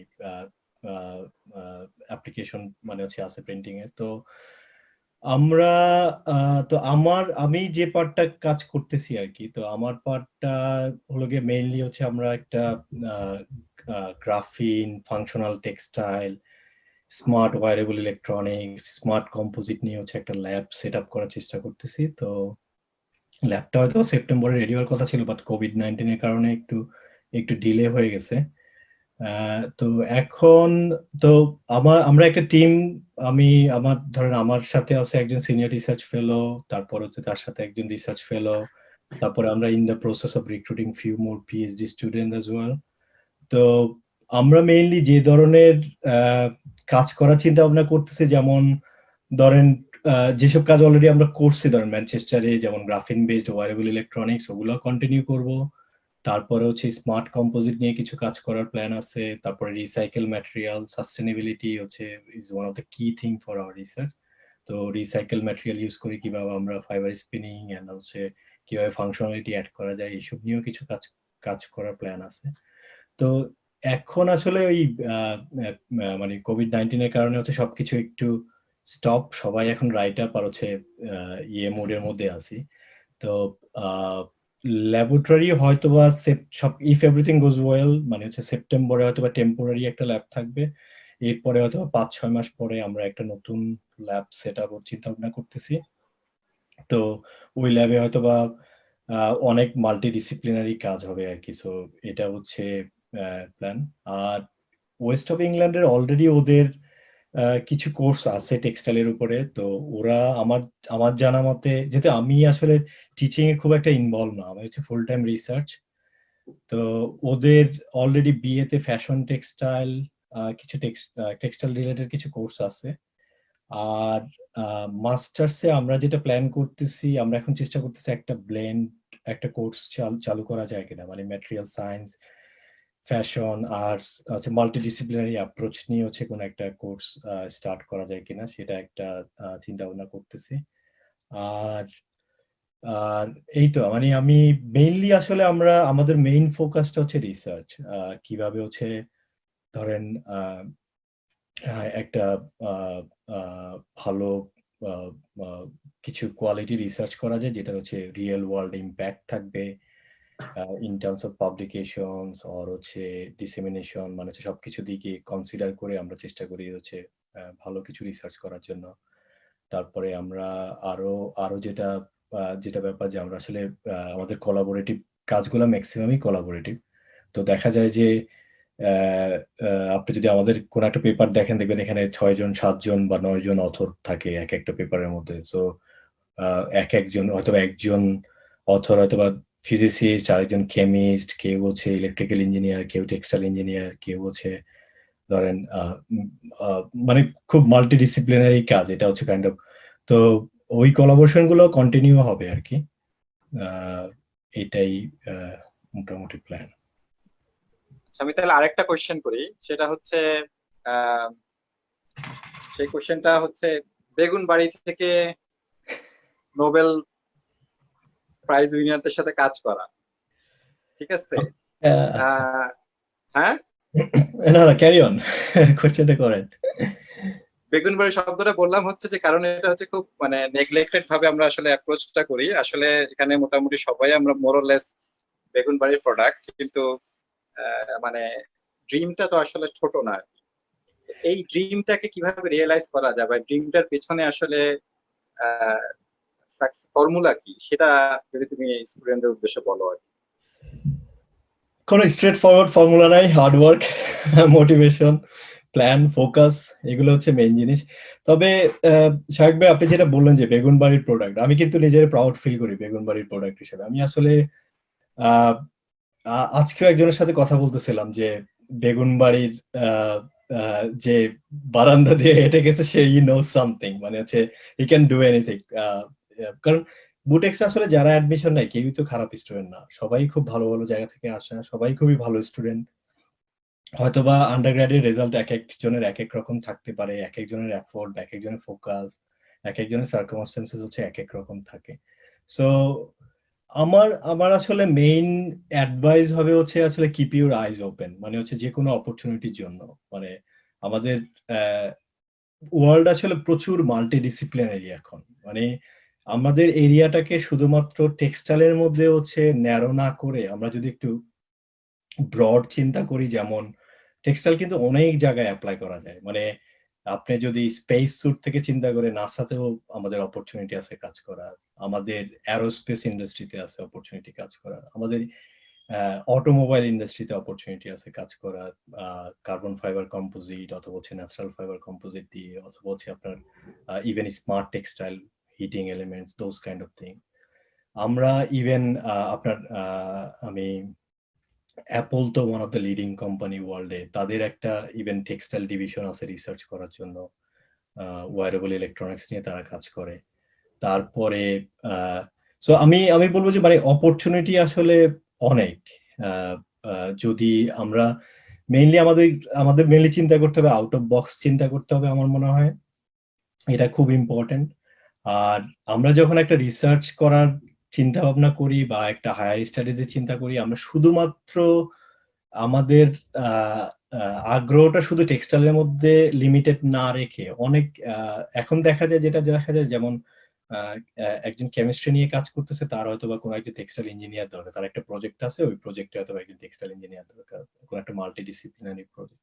তো আমরা যদি একটু ব্রড চিন্তা করি, শুধুমাত্র আমাদের হচ্ছে রিসার্চটা বা হচ্ছে আমাদের হলে গিয়ে মানে চিন্তা ভাবনা শুধুমাত্র টেক্সটাইল রিলেটেড কোর্স থাকলে আমি ওই ইউনিভার্সিটিতে যাব, অথবা হচ্ছে আমাকে টেক্সটাইল সায়েন্স এন্ড ইঞ্জিনিয়ারিং এ পড়তে হবে, এমন কোনো আসলে এমন রেস্ট্রিকশন গুলো না থাকাটাই ভালো আর কি। সো মানে আমি ওই যে আগে বলতেছিলাম যে আমাদের আসলে একটা ভালো একটা প্ল্যান থাকা উচিত। প্ল্যানটা শুধু রিসার্চ প্ল্যান না, প্ল্যানটা হচ্ছে পার্সোনাল লাইফের প্ল্যান আর কি। ধরেন 5 বছর বা 10 বছরের মধ্যে, তো এগুলো সব কোনো কিছুই আসলে কনফার্ম না, সবকিছুই চেঞ্জ হয়, সবকিছুই। আপনি তো মানে থাকবে, আপনি মনে হয় আমার সাথে খুব ক্লোজলি, মানে আপনি তো আমাকে সেই প্রথম থেকেই দেখছেন, মানে হচ্ছে আপনার সাথে তো আসলে একসাথে হচ্ছে ম্যানচেস্টারে অনেকদিন কাটাইছি, বা মাস্টার শুরু থেকে শুরু করে পিএইচডি বা হচ্ছে পোস্টডক বা হোয়াট এভার, মানে you have seen my journey. But জার্নিটা কখনোই স্মুথ না, জার্নি কখনোই স্মুথ হবেও না। তো এটাকে আমরা আসলে কিভাবে ট্যাকেল করি, সেটা হচ্ছে কিভাবে ডিল করি, আসলে এটা হচ্ছে মেইন ব্যাপার আর কি। সো ফোকাস যদি থাকে, আর হচ্ছে যদি আমি যদি মানে মাল্টিডিসিপ্লিনারি অ্যাপ্রোচ থাকে, তাহলে এটা সম্ভব। Don't dare to speak to other people, মানে হচ্ছে আমি টেক্সটাইল ইঞ্জিনিয়ার, তাই বলে আমি শুধু টেক্সটাইল ইঞ্জিনিয়ারের সাথে কথা বলবো এমন না। আমার কনভারসেশনটা হওয়া উচিত হচ্ছে ফিজিসিস্টের সাথে, কেমিস্টের সাথে, ওদেরকে আমরা কিভাবে হেল্প করতে পারি বা ওরা আমাদেরকে কিভাবে হেল্প করতে পারে। এই জিনিসগুলো আমার মনে হয় আমার ক্ষেত্রে অনেক কাজে দিছে। যেমন আমি আমি ধরেন বেগুনবাড়ি থেকে আন্ডারগ্রেড শেষ করার পরে, এরপরে আমি বিএসএফ এ প্রায় 2 থেকে 3 বছর জব করি, 3 বছরের মতো প্রায়। এরপরে দেন ম্যানচেস্টারে আসি আর কি। তো ম্যানচেস্টারে আসাটাও তো আপনি তো জানেনই, মানে এটা আসলে যে একদম যে খুব বেশি বড় প্ল্যানিং এর মধ্যে ছিল তাও না। সো তারপরে ম্যানচেস্টারে আসার পরে পিএইচডি সবকিছুই আসলে ট্রাই করার। আমি মানে keep asking people that if there is any opportunity to work with them, মানে এটা খুবই খুবই ইম্পর্টেন্ট। তো আমার ক্ষেত্রে ঠিক সেম জিনিসটাই হয়েছে। আমি যতগুলা কাজ করছি, যেমন মাস্টার্স এর কাজটা আমার ছিল হচ্ছে আপনার 2টা স্কুলে joint project, school of materials which is kind of like a textile department, আর হচ্ছে আপনার স্কুল অফ কেমিস্ট্রি। তো এটা আমার আসলে অনেক অপরচুনিটি ক্রিয়েট করছে যে আমার আসলে ডিফারেন্ট স্কিল শিখার বা different kind of like technology সম্বন্ধে ইউজ টু হওয়া। তারপর হচ্ছে টেক্সটাইলের মানুষজন কিভাবে চিন্তা করে, কেমিস্টরা কিভাবে চিন্তা করে, কেমিস্টদের অ্যাপ্রোচ কি, মানে একটা রিসার্চ করার ক্ষেত্রে। তো এটা আমাকে হেল্প করছে অনেক। তারপরে আমি যখন পিএইচডি শুরু করি, কাইন্ড অফ হচ্ছে continuing the same kind of work. তারপরে ইভেন আমি আসলে প্রোঅ্যাক্টিভলি গ্রাফিন নিয়ে কাজ করতে চাইছি। তো আমি বলবো যে I was one of them who first kind of like a given plan to the supervisor to work on graphene। মানে হচ্ছে আপনি ধরেন আমি ফার্স্ট ইয়ার, আমার এখনো মনে আছে আমার ফার্স্ট ইয়ারে যখন আমি ট্রান্সফার রিপোর্ট জমা দিই, আমার একটা ফিউচার প্ল্যানের মধ্যেই ছিল যে একটা ওয়ার্ক প্যাকেজ ছিল যে গ্রাফিন বেসড ওয়্যারেবল ইলেকট্রনিক্স। তো এটা আমার তিনজন সুপারভাইজারের মধ্যে একজন সুপারভাইজার দেখছে এটা, তার মাথার মধ্যে ওই জিনিসটা ছিল যে আমার আগ্রহ বা ইচ্ছা আছে এই এরিয়াতে কাজ করা। ফাইনালি আমার ওই অপরচুনিটিটা আসছে গ্রাফিন টেক্সটাইল নিয়ে কাজ করা। তো তো এরপরে দেন আমার অপরচুনিটি ক্রিয়েট, যেহেতু আমি গ্রাফিন টেক্সটাইল নিয়ে কাজ করছি, অপরচুনিটি ক্রিয়েট হয়েছে ন্যাশনাল গ্রাফিন ইনস্টিটিউটে কাজ করার জন্য। তো ন্যাশনাল গ্রাফিন ইনস্টিটিউটে যখন কাজ করা শুরু করি তখন আসলে আমি বলবো যে আমি কিন্তু আমার টেক্সটাইল ব্যাকগ্রাউন্ডের কারণে আমি কিন্তু ওখানে ইউনিক, মানে দ্যাট ওয়াজ মাই স্ট্রেংথ। মানে এমন না যে আমি ফিজিক্সে খুব ভালো জানি অথবা কেমিস্ট্রিতে ভালো জানি এই জন্য আমাকে নিছে। সো আমার টেক্সটাইল ব্যাকগ্রাউন্ডের কারণে আমি ওখানে অনেক ব্যাপারে অনেক অপরচুনিটি পাইছি, অনেক কিছু কাজ করার জন্য অনেক ফ্রিডম পাইছি। তো এরপরে দেন আসলে যখন আমার কাজগুলো শুরু করি, আমরা যখন প্রথম একটা প্রোটোটাইপ বা হচ্ছে একটা first graphene textile prototype develop করি, তখনই আসলে যে মানে নোবেল লরিয়েট যে আর কি ওর চোখের মধ্যে পড়ে আর কি, যেটা যে আসলে ওরও নিজেরও খুব আগ্রহ ছিল এই এরিয়াতে কিছু কিছু কাজ করার জন্য। তারপরে তো আমরা কোলাবোরেশন শুরু করি। তো তো আমি বলবো যে I was lucky to have kind of like an opportunity, like freedom to work whatever area I wanted। তো আমার খুব মানে খুব ভালো অপরচুনিটি হয়েছে যে আমি ফিজিসিস্টের সাথে কাজ করছি, কেমিস্ট্রিস্টের সাথে কাজ করছি, ইলেকট্রনিক ইঞ্জিনিয়ারদের সাথে কাজ করছি, ম্যাটেরিয়াল সায়েন্টিস্টের সাথে কাজ করছি। মানে মাল্টিডিসিপ্লিনারি টিমের সাথে কাজ করার অপরচুনিটি হয়েছে। তারপরে ইভেন আমি বিজনেস ডেভেলপমেন্টেও কাজ করছি, বিজনেস এনগেজমেন্টও করছি। তো লাইফটা ইজি ছিল না, definitely it took lots of my time away from my personal life. মানে হচ্ছে আসলে তো আমার তো আসলে আমার এখনো একই অবস্থা, 9 to 5 তো আমার আসলে লিমিট না। আমি হয়তো weekly 60 to 70 hours, even more than that হচ্ছে লাগে আমি আমার এই রিসার্চের পিছনে যাই অথবা আমার কাজের পিছনে যাই। তো এটা খুব একটা ইজি রাইড ছিল না আর কি, বাট আমি এনজয় করছি। সবচেয়ে বড় কথা হলো এটা যে এখন ওই কারণে হয়তো অনেক অপরচুনিটিও ক্রিয়েট হয়েছে। এখন হয়তোবা লাকি যে লাক অথবা হচ্ছে হার্ডওয়ার্ক, এই কারণে হয়তোবা ধরেন হচ্ছে নোবেল লরিয়েটের সাথে কাজ করার একটা অপরচুনিটি হয়েছে, নোবেল প্রাইজ উইনিং ল্যাবে কাজ করার অপরচুনিটি হয়েছে।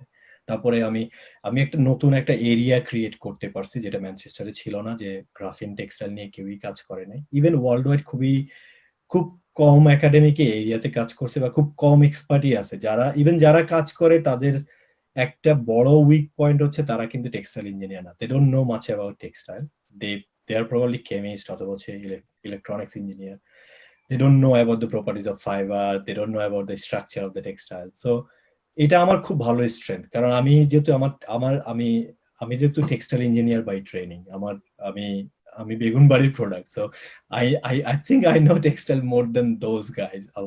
সো ওটা আমার খুব ভালো স্ট্রেংথ হিসেবে কাজ করছে। But at the same time I was very keen to learn different skill from them, how I can, মানে তারা কিভাবে রিসার্চ করে, তাদের অ্যাপ্রোচটা কি, তারা ধরেন শাইনি জার্নালের মধ্যে পাবলিশ করতে হলে কি কি ধরনের রিকোয়ারমেন্ট গুলা লাগে, কিভাবে একটা রিসার্চের হচ্ছে ইম্প্যাক্ট ক্রিয়েট করা যায়। তো এই জিনিসগুলো হয়তো বা যখন একটা ক্রস বা মাল্টিডিসিপ্লিনারি টিমের মধ্যে কাজ করেন তখন হয়তো বা ইজি হয় আর কি। অনেক ক্ষেত্রে হচ্ছে একজন আরেকজনের কাছ থেকে শিখি, অনেক কিছু জানার থাকে আর কি। আমি আসলে সেই সাথে একটু অ্যাড করি, মানে যে জিনিসটা হয়তো নাম না বলে সবসময় বলি, সেটা হচ্ছে যে রিস্ক নেওয়ার ব্যাপারটা। তুমি যখন তুমি যখন ঠিকই বলছো যে আমি তোমার সাথে সবসময় ছিলাম মাস্টার্স থেকে পিএইচডি এর ওই সময়টাতে ফান্ড নিয়ে অনেক কিছু নিয়ে দেওয়ার was a problem for you, but ওই সময় রিস্ক নেওয়াটা মিটের জন্য প্লাস ফ্যামিলির জন্য, এই রিস্ক নেওয়াটা আসলে খুব ইম্পর্টেন্ট একটা ব্যাপার। অবশ্যই সুযোগ অপরচুনিটি তৈরি করে নিতে হয়, কিন্তু একই সাথে হচ্ছে রিস্কটাও নিতে হয়। এবং True. আমি কথাটা বলার অর্থ বুটেক্সের সবাই আসলে ফুল ফান্ডিং 100% ফান্ডিং ছাড়া যাওয়া যাবে না এইরকম ভাবে আসলে চিন্তা করে, কিন্তু এই ফান্ডিংটা ওইখানে বসে একটা লোকে ডিসাইড করা যে ফুল ফান্ডিং প্রথম থেকে পাবা স্পেশালি ইন্টারন্যাশনাল স্টুডেন্টের জন্য, এটা ডিসাইড করাও তো মুশকিল, তাই না? আমার ক্ষেত্রে যেটা হয়েছিল আপনি তো জানেনই, আমি তো ধরেন যখন মাস্টার্সে আসছি তখন তো ফুল ফান্ডেডই স্কলারশিপ নিয়ে আসছিলাম, কিন্তু আমার ওই পিএইচডির সময় যেটা হয়েছিল এটা আসলে আমার ফল ছিল না, এটা আমার সুপারভাইজারের আমার আমার ডিয়ার সুপারভাইজারের একটা একটা একটা ইস্যু ছিল, যেটা আমার আসলে আমি দুইটা জায়গায় পিএইচডি তে অ্যাপ্লাই করছি, দুইটাতেই আমার ফান্ডিং হয়েছিল। আমার আরেকটা জায়গা থেকেও ফুল ফান্ডেড হচ্ছে অফার ছিল, কিন্তু ম্যানচেস্টারে একটু কনফিউশন ক্রিয়েট হয়েছিল, আমাকে সুপারভাইজার জানাছিল যে আমার ফুল ফান্ডিং, এটা fully funded project. That was probably a way to keep me here, maybe. Anyway, I took the risk, continued, but আমি পরে ফাইন্ড আউট করে যে আমি যখন আরেকটা অফার ডিক্লাইন করে দিই তখন ফাইন্ড আউট করে আসলে এটা অনলি টিউশন ফিজ কভার করবে, লিভিং এক্সপেন্স কভার করবে না। যদিও সুপারভাইজার আমাকে প্রমিস করছে যে he will pay me the living expenses, but পরে তো আপনি তো জানেন সুপারভাইজার অনেক কিছু বলে, অনেক কিছু বিশ্বাস করতে হয়, অনেক কিছু বিশ্বাস করতে হয় না। আসলে এই কথাটাই বলতে চাই স্টুডেন্টদেরকে যে আসলে অনেক সময় হচ্ছে যে মানে প্রথম বছর একটু কষ্টে গেছে 6 মাস, বাট তারপরে কিন্তু আসলে ইউ ম্যানেজড হচ্ছে যে ফুল ফান্ডিং, এবং এটা করতে হইছে। ওই সময় যদি মানে তুমি চলে আসতে অথবা হচ্ছে যে মানে র্যাশ ডিসিশন নিতা rather than taking the risk, probably the story would have been very different. Absolutely, আমি ফুললি এগ্রি করি। আমি আসলে ধরেন যখন ফান্ডিং তো আমার ধরেন আমি মাস্টার্স তো শুরু করলাম সেপ্টেম্বরে 2010 প্রবাবলি, তারপর 2011 এর এপ্রিল মে দিকে আমি ওই দুইটা ফান্ডিং এর ডিসিশন পাই আর কি, ম্যানচেস্টার ইউনিভার্সিটি থেকে পাই আর হচ্ছে আপনার আরেকটা ইউনিভার্সিটি থেকে পাই, আমি নাম মেনশন না করি। তো আরেকটা ইউনিভার্সিটি আমি যখন ডিক্লাইন করি তখন ম্যানচেস্টার ইউনিভার্সিটির আসলে রিয়েল ফান্ডিং সিনারিওটার আমি যখন পাই, তো আমার কাছে হয়তোবা তখন আর কোনো আমি চলে আসতে পারতাম মানে চিন্তা ভাবনা করে বা ইয়ে করে। তো যাই হোক, আমাকে সুপারভাইজার বলছে ইউ ক্যারি অন, মানে I will take care of it. So he took care of some of the part, not everything, but আমি থাকাতে যেটা হয়েছে যে পরের এক বছরে আরো অনেক বড় বড় খুবই প্রেস্টিজিয়াস অপরচুনিটি ক্রিয়েট হয়েছে, যেমন ফ্যাকাল্টি থেকে আরো কিছু ফান্ডিং আসছে বা অনেক কিছু আসছে যেটা হচ্ছে আমার কাজের উপরে ডিপেন্ড করে। So I took the risk and it paid off, মানে হচ্ছে এটা it was really good, I mean আমার অনেক হেল্প করছে। যাই হোক, মানে এটা একটা ব্যাপার। আর ঠিক আছে রিন্টু, আমি এখন সাইম ভাইয়ের কাছে চলে যাই। সাইম ভাই, আমি আপনাকে মাইকটা দিতে চাচ্ছি, এবং মাঝেতে মনে কোনো প্রশ্ন ছিল, আমরা একটু সাইম ভাইয়ের কথা শুনি, তারপরে আমরা কোশ্চেন এন্ড আনসার সেশনে যাব। সাইম ভাই, সাইম ভাই আমি আপনাকে মাইকটা দিচ্ছি, আপনি আপনার অংশ বলেন, না হলে আমি আপনাকে একটা কোশ্চেন করবো আর কি। ধন্যবাদ আব্বাস আমাকে যুক্ত করার জন্য এবং এই ইনিশিয়েটিভের জন্য, fantastic initiative. I wish when I was a student আমাদের সময় যদি এরকম সুযোগ থাকতো, এরকম এক্সপার্টদের কথা শোনার সুযোগ থাকতো, তাহলে হয়তো আমার লাইফের রুটটা স্টোরিটা হয়তো ডিফারেন্ট হইতো আর কি। বাট আমরা অনেক স্ট্রাগল করে অনেক কিছু শিখতে হয়েছে। মাজেদের সাথে ডিসকাসের কারণে আমি একটা ছোট প্রেজেন্টেশন তৈরি করে রেখেছিলাম, যদি আমাকে সুযোগটা দাও তাহলে আমি প্রেজেন্টেশনটা করি, তারপরে আমি আমার এক্সপেরিয়েন্স থেকে কিছু শেয়ার করি, প্লাস করে কোশ্চেন থাকলে কোশ্চেনটা আমি অ্যানসার করব ইনশাআল্লাহ। শিওর।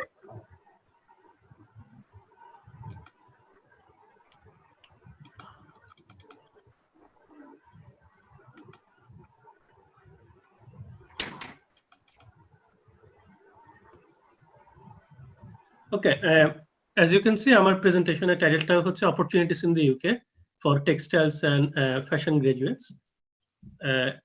মাজেদ, নাজমুল, জেপি আমার অনেক কাছের, এবং শরীদ, অনুজ, তারা অনেক সুন্দর কথা বলেছে, অনেক কিছু অলরেডি তারা কভার করে ফেলেছে। তারপর আমি একটা ওভারভিউ দেওয়ার চেষ্টা করব। আশা করি যারা আমাদের সাথে যুক্ত আছে তারা আমার সমবয়সী, সিনিয়র অথবা জুনিয়র যারা আছে তারা উপকৃত হবে, আমি বিশ্বাস করি।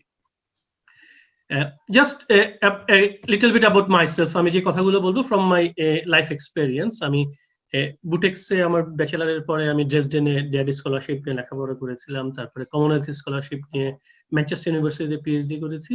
তার পাশাপাশি সুইজারল্যান্ডের Swiss federal institute of technology, যেটা সুইজারল্যান্ডে ইটিএইচ জুরিখ নামে পরিচিত, সেখানে আমার অল্প কিছুদিনের রিসার্চ স্টের একটা সুযোগ হয়েছিল।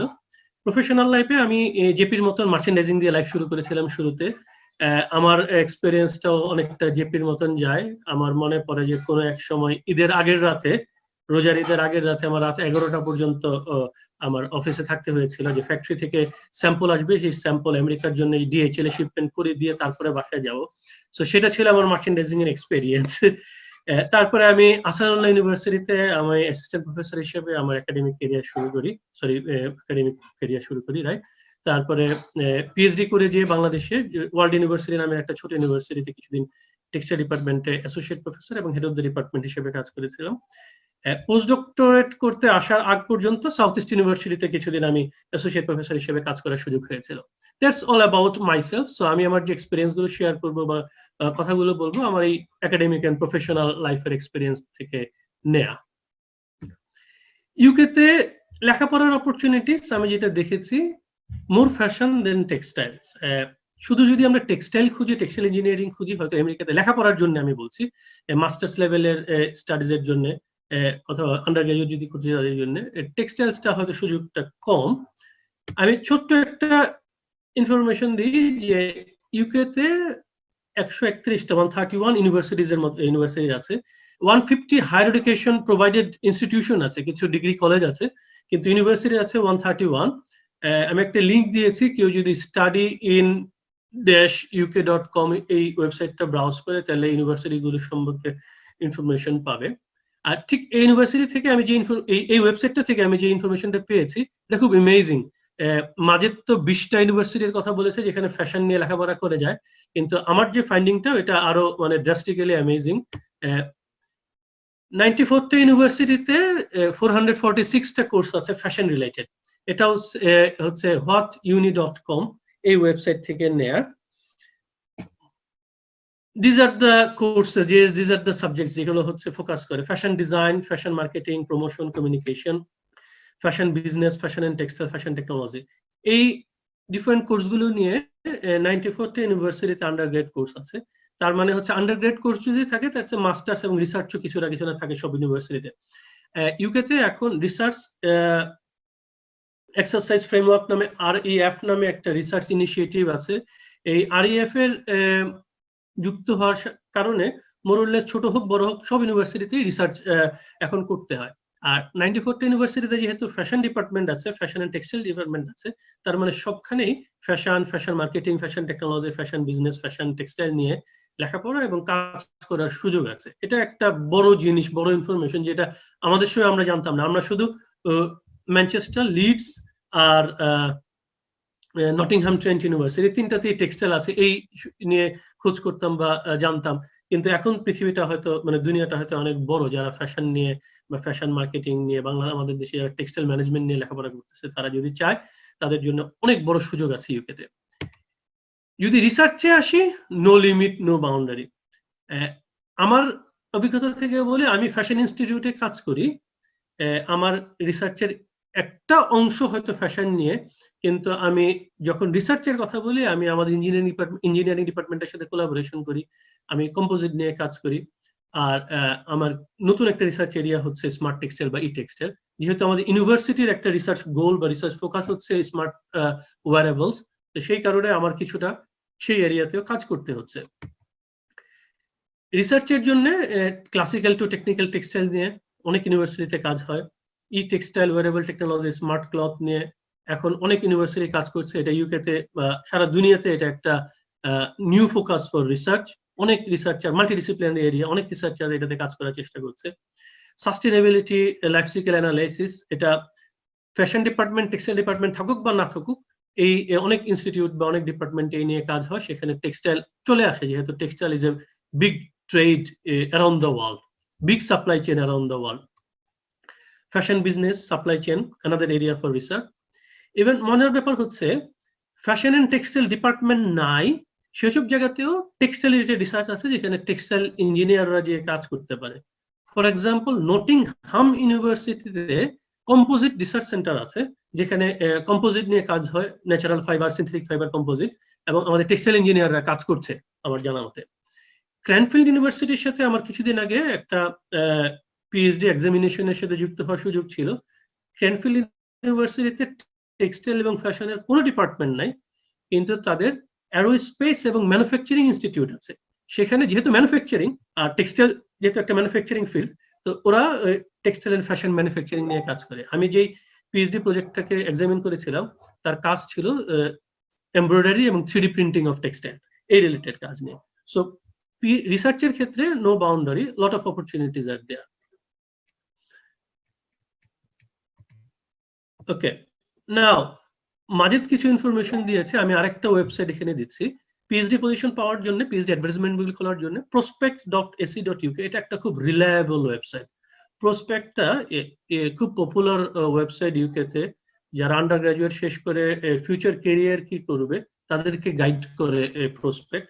যেহেতু ফিউচার ক্যারিয়ার রিসার্চ একটা রুট, তো তারা পিএইচডির অ্যাডভার্টাইজমেন্ট গুলোকে তারা নর্মালি একসাথে নিয়ে এসে প্রমোশন করার চেষ্টা করে। যারা বাংলাদেশ থেকে পিএইচডি খোঁজার চেষ্টা করতেছে ইউকে তে, তারা prospect.ac.uk এর ওয়েবসাইটটা ব্রাউজ করতে পারে। ইন এডিশন টু দিস, প্রসপেক্টে যেটা হেল্প করবে, আমি যেটা স্লাইডে দেখাচ্ছি, how to write a successful research proposal. তাদের বেশ কিছু ইনফরমেশন আছে কিভাবে রিসার্চ প্রপোজাল লিখতে হয়, নিজেকে কিভাবে প্রিপেয়ার করতে হয়, পিএইচডি অ্যাপ্লিক্যান্ট হিসেবে কিভাবে অ্যাপ্লিকেশন তৈরি করতে হয়।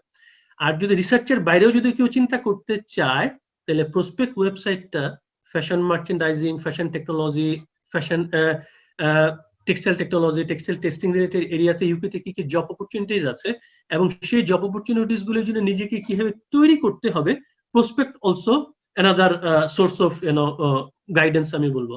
রিসার্চের পাশাপাশি নিজের জব নিয়েও যদি কেউ চিন্তা করতে যায়, প্রসপেক্ট ওয়েবসাইটটা ব্রাউজ করতে পারে, এবং এটা highly recommended website in the UK. আমরা আমাদের স্টুডেন্টদেরকে প্রসপেক্টকে রিকমেন্ড করি তাদের নিজের ক্যারিয়ার প্ল্যানিং এর জন্য, ক্যারিয়ার রুট আইডেন্টিফাই করার জন্য। অ্যানাদার এরিয়া, যারা স্কলারশিপ খুঁজছে বাংলাদেশ থেকে, ব্রিটিশ কাউন্সিলের বাংলাদেশের যে ওয়েবসাইটটা আছে, বাংলাদেশের সাইটটা আছে, তারা ইউকে তে হায়ার এডুকেশন এবং রিসার্চ রিলেটেড যত স্কলারশিপ আছে, they do a summary listing. এটা খুব মানে ইজি অ্যাক্সেস, অন্য ডিফারেন্ট ওয়েবসাইটে না খুঁজে one source of information that could be the British council বাংলাদেশের যে হায়ার স্টাডিজ ওয়েবসাইটের যে লিঙ্কটা বা পেজটা। এছাড়া কেউ যদি দেখতে চায় স্কলারশিপের জন্য, সব ইউনিভার্সিটি, আমি বললাম যে 94টা ইউনিভার্সিটিতে ফ্যাশন ডিপার্টমেন্ট আছে, ফ্যাশন নাই বা টেক্সটাইল নাই এরকম কিছু ইউনিভার্সিটিতে টেক্সটাইল নিয়ে কাজ হয়। আরইএফ এর কথা আবার বলতেছে, রিসার্চ এক্সারসাইজ ফ্রেমওয়ার্কের কারণে সব ইউনিভার্সিটি রিসার্চের কিছু ফান্ডিং, ওরা ডেডিকেটেড ফান্ডিং তৈরি করার চেষ্টা করতেছে বা কন্ট্রিবিউট করার চেষ্টা করতেছে। সব ইউনিভার্সিটি কিছু ইন্টারনাল ফান্ডিং দেয়, কিন্তু এই ফান্ডিং গুলো মনে রাখতে হবে সাবজেক্ট রিলেটেড না, যে টেক্সটাইলের ফান্ডিং নট নেসেসারিলি, যে ফ্যাশনের ফান্ডিং নট নেসেসারিলি, বা বিজনেসের funding not necessarily. For example, আমি আমাদের ইউনিভার্সিটি, যেটা আমি যেখানে জব করি, আমি ইন্টারন্যাশনাল স্টুডেন্টদের জন্য যে পেজটা, সেখানে স্কলারশিপের যে লিঙ্কটা, সেইটা লিঙ্কটা আমি দিলাম এজ এন এক্সাম্পল, বাট আমি রিকমেন্ড করবো যে সব ইউনিভার্সিটিরই ইন্টারন্যাশনাল স্টুডেন্টদের যে লিঙ্ক বা লিঙ্ক পেজ গুলো আছে সেটা একটু দেখা, এবং সেই ওয়েবসাইট গুলোতে ওই স্পেসিফিক ইউনিভার্সিটি কি কি ইন্টারনাল স্কলারশিপ দেয় সেটার একটা লিঙ্ক থাকে বা ডেসক্রিপশন থাকে। এবং আবার বলে যে এই অনেক ক্ষেত্রে স্কলারশিপ গুলো সাবজেক্ট রিলেটেড না, সেই ক্ষেত্রে যেটা করতে হবে, যেমন আমাদের ইউনিভার্সিটি বছরে 6 থেকে 10টা পিএইচডি স্কলারশিপ দেয় ইন্টারন্যাশনাল স্টুডেন্টদেরকে। এখন সেই স্কলারশিপ গুলো আমাদের বিভিন্ন ডিপার্টমেন্ট নিজেরা ইন্টারনাল অ্যাপ্লিকেশনের মাধ্যমে অ্যাচিভ করে। তো কোনো কোনো ক্ষেত্রে এটা টেক্সটাইল ডিপার্টমেন্ট বা ফ্যাশন ডিপার্টমেন্টে যায়, কোনো কোনো ক্ষেত্রে এটা বিজনেস ডিপার্টমেন্টে যায়, আবার অনেক ক্ষেত্রে এগুলো কোনো ডিপার্টমেন্টের সাথে অ্যালাইন করা থাকে না, যেটা হচ্ছে অ্যাপ্লিক্যান্টকে অ্যালাইন করে নিতে হয়। তাহলে প্রথমে স্কলারশিপ অপরচুনিটিস গুলো আইডেন্টিফাই করে, অ্যাপ্লিক্যান্ট হচ্ছে তার যে ডিপার্টমেন্টে পড়তে চায় ফ্যাশনের টেক্সটাইলে, সেখানে একজন সুইটেবল একাডেমিক বা রিসার্চার, সিনিয়র রিসার্চার, যে প্রসপেক্টিভ সুপারভাইজার হতে পারে, তাকে প্রপোজ করা যে your university is providing this scholarship, আমি এই স্কলারশিপ নিয়ে এই এরিয়াতে রিসার্চ করতে চাই। তো এটা অনেকটা নিজেকে মার্কেটিং করা এবং সুপারভাইজারকে অ্যালাইন করা উইথ অ্যাভেলেবল স্কলারশিপ। আমি এই কাজটা অনেক করেছিলাম যখন আমি বাংলাদেশে পিএইচডি করে চলে যাই এবং পোস্টডক খুঁজতেছিলাম। তো আমি যখন অনেকখানি দেখি যে পোস্টডকের অপরচুনিটিস বা যে ওয়েবসাইট গুলো আছে, আমি একটা ওয়েবসাইট দেখাবো, সেখানে নাই, কিন্তু আমি যে ডিপার্টমেন্টে কাজ করতে চাই সেই ডিপার্টমেন্টে সরাসরি স্কলারশিপ নাই। তখন আমি এক্সটার্নাল যে স্কলারশিপ বা ফেলোশিপ গুলো আছে সেগুলো দিয়ে সুপারভাইজারকে আমি টেম্পট করার চেষ্টা করতাম, দেখো there is an opportunities available, তুমি যদি আমাকে হোস্ট করো তাহলে I can you and me together we can apply for that. এই স্ট্র্যাটেজিটাও আমাদের স্টুডেন্টরা বা অ্যাপ্লিক্যান্ট যারা আছে বাংলাদেশে নিতে পারে এবং that work very well sometime. আমি কেন বলছি, আমি যদিও কমনওয়েলথ স্কলারশিপ নিয়ে পিএইচডি করেছি, তারপরে এমএমইউ তে সরাসরি তাদের অ্যাডভার্টাইজ জব নিয়ে আমি এসেছিলাম, কিন্তু বাই দিস টাইম আমার আরো কিছু অপরচুনিটিস ক্রিয়েট হয়েছিল আমি যখন এই আমার স্ট্র্যাটেজি অ্যাপ্লাই করে যখন আমি কাজ করি। যদিও আমি এগুলি অ্যাভেল করি নাই, কিন্তু অপরচুনিটি ওয়াজ ক্রিয়েটেড। তো আমি হাইলি রিকমেন্ড করব যে শুধুমাত্র একটা রুটে ট্রাই না করে ডাইভার্সিফাইড রুটে বা ডাইভার্সিফাইড স্ট্র্যাটেজি নিয়ে ট্রাই করা। কিন্তু একটা জিনিস আমি একটু হাইলাইট করতে চাই, until end of this month অনেক ব্রিটিশ ইউনিভার্সিটি বা ইউকে ইউনিভার্সিটি তারা যে ইন্টারনাল ফান্ডিং গুলো দেয়, অনেক ক্ষেত্রে তাদের কন্ডিশন থাকে যে ফর ইউ এবং ইউকে স্টুডেন্টদের জন্য। তো এই সমস্যাটা হয়তো আফটার 31st ডিসেম্বর আর থাকবে না, কারণ যেহেতু after 31st December this year UK officially European Union থেকে বের হয়ে আসতেছে, তখন হয়তো এই সমস্যাগুলো থাকবে না, তখন হয়তো ইন্টারন্যাশনাল স্টুডেন্টদের জন্য আরো অপরচুনিটিস ক্রিয়েট হবে এবং অবশ্যই ক্রিয়েট হবে। আমি আরেকটা লিঙ্কে এটা দেখাবো একটা স্লাইডে যে পোস্ট ব্রেক্সিট কি অপরচুনিটিস আসতে পারে for international applicant for both study and job. Like এই ফিনান্সিয়াল টাইমস এর একটা লিঙ্ক, এই লিঙ্কে যদি কেউ ক্লিক করে তাহলে এই নিউজটা ডিসেম্বর লাস্ট ইয়ারের এই নিউজটা, যে এখন যে প্রাইম মিনিস্টার আছে বরিস জনসন ইউকের, his government had decided to double the number of visa for scientific research fellowship.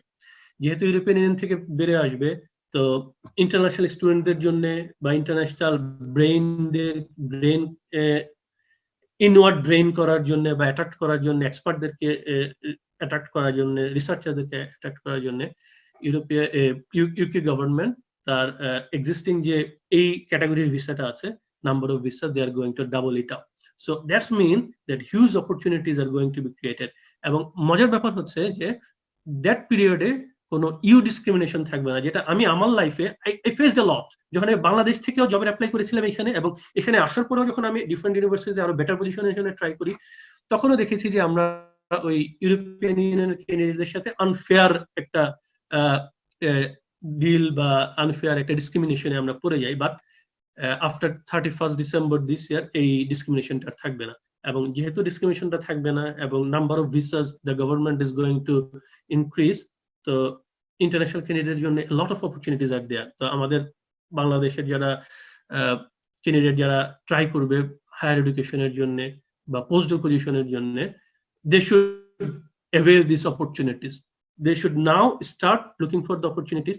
এই কোভিড-19 এ সবাই একটু স্ট্যাগনেন্ট অবস্থায় আছে, but take it as an opportunity যে to prepare yourself, to prepare your profile, to prepare your application, and then rigorously, aggressively start trying by the end of this year.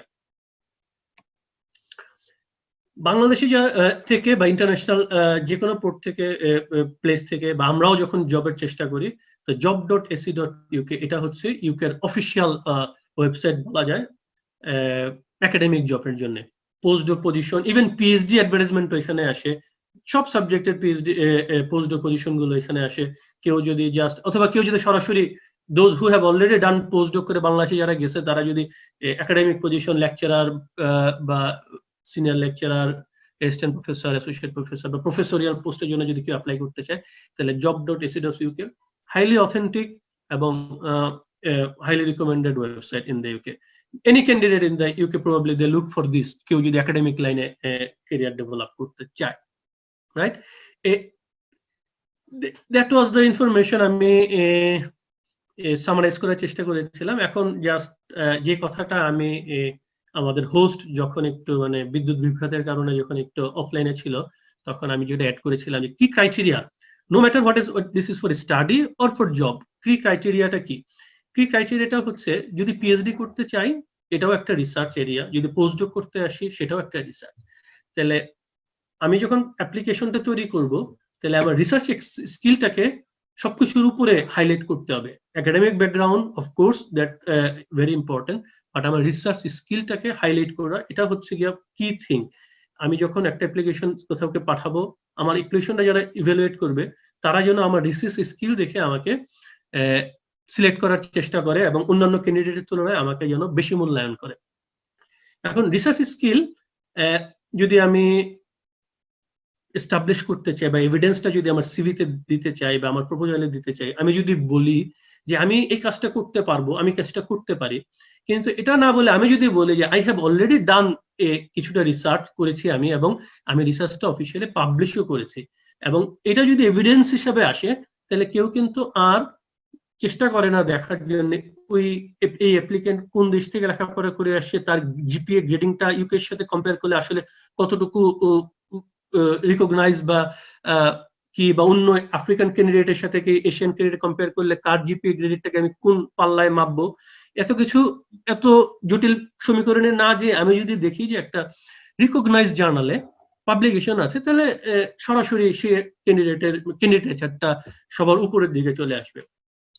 আমি আরেকটা জিনিস অ্যাড করি আমার এই প্রেজেন্টেশনটা শেষ করার আগে, যে আমার কাছে অনেক সময় আমাদের জুনিয়ররা বাংলাদেশ থেকে, কেউ স্টুডেন্ট আবার কেউ আমার জুনিয়ররা অনেক ইউনিভার্সিটিতে একাডেমিক হিসেবে কাজ করতেছে, তারা যোগাযোগ করে, প্লাস তারা তাদের সিভি বা প্রোফাইল আমাকে পাঠানোর চেষ্টা করে। আমি দেখি যে অনেকেরই অনেক লম্বা একটা পাবলিকেশন লিস্ট, কিন্তু যখন আমি একটু ভালোভাবে দেখার চেষ্টা করি যে অধিকাংশ ক্ষেত্রেই, নট সবার ক্ষেত্রে না, আমি কাউকে খাটো করছি না, কাউকে আন্ডারমাইন করার চেষ্টা করছি না, বাট যারা এই কাজটা করেছে তারা হয়তো না বুঝেই অনেকে এই ফাঁদে পা দিয়ে ফেলেছে। অনেকেই প্রিডেটরি জার্নালে পাবলিশ করার চেষ্টা করে। ইজি রুট, কিছু পয়সা দিয়ে পাবলিকেশন করা যায়, কিন্তু এই প্রিডেটরি জার্নাল গুলো ভালো করার চেয়ে আসলে খারাপটা বেশি করে। ওয়ার্ল্ড ওয়াইড যারা রিসার্চ করে তারা অবশ্যই জানে, যারা রিসার্চার, যারা একাডেমিক, যারা প্রসপেক্টিভ সুপারভাইজার হবে, যারা পিএইচডি স্টুডেন্ট বা পোস্টডকদেরকে সুপারভাইজ করে, তারা ভালোভাবে জানে যে কোন জার্নালটা গ্লোবালি রিকগনাইজ, কোন জার্নালটা প্রিডেটরি জার্নাল। আমি আর ডিটেলসে যাব না, খালি যে প্রিডেটরি শব্দটা মাথায় দিতে চাচ্ছি, যারা জার্নাল খোঁজার চেষ্টা করবে তারা যেন আগে একটু গুগলে প্রিডেটরি জার্নাল দিয়ে একটু সার্চ করে দেখে নেয়। এবং কিছু রিকগনাইজ লিস্টও আছে, যে for example Beall's list for predatory journal, American professor Beall, আমেরিকার একটা ইউনিভার্সিটির লাইব্রেরিয়ান, তার একটা লিস্ট ডেভেলপ করা আছে যে কোন জার্নাল গুলো আসলে প্রিডেটরি জার্নাল। সো যারা পিএইচডি করতে চায় বা রিসার্চ করতে চায়, যারা পাবলিকেশন করার চেষ্টা করতেছে বাংলাদেশ থেকে, তাদের জন্য আমি অ্যাডভাইস করবো যে অবশ্যই আগে আইডেন্টিফাই করে ফেলা যে কোন জার্নালগুলোতে ভুলেও পাবলিশ করা যাবে না, তারপরে কোন জার্নালগুলো হচ্ছে নন প্রিডেটরি রিকগনাইজ জার্নাল, কোনগুলোতে আমি পাবলিশ করলে আমার ক্যান্ডিডেটটা বা আমার অ্যাপ্লিকেশনটা স্ট্রঙ্গার হবে, সেগুলোকে আইডেন্টিফাই করা। সো সামারি হচ্ছে, try to highlight your research skill in your application. The publication would be the best way.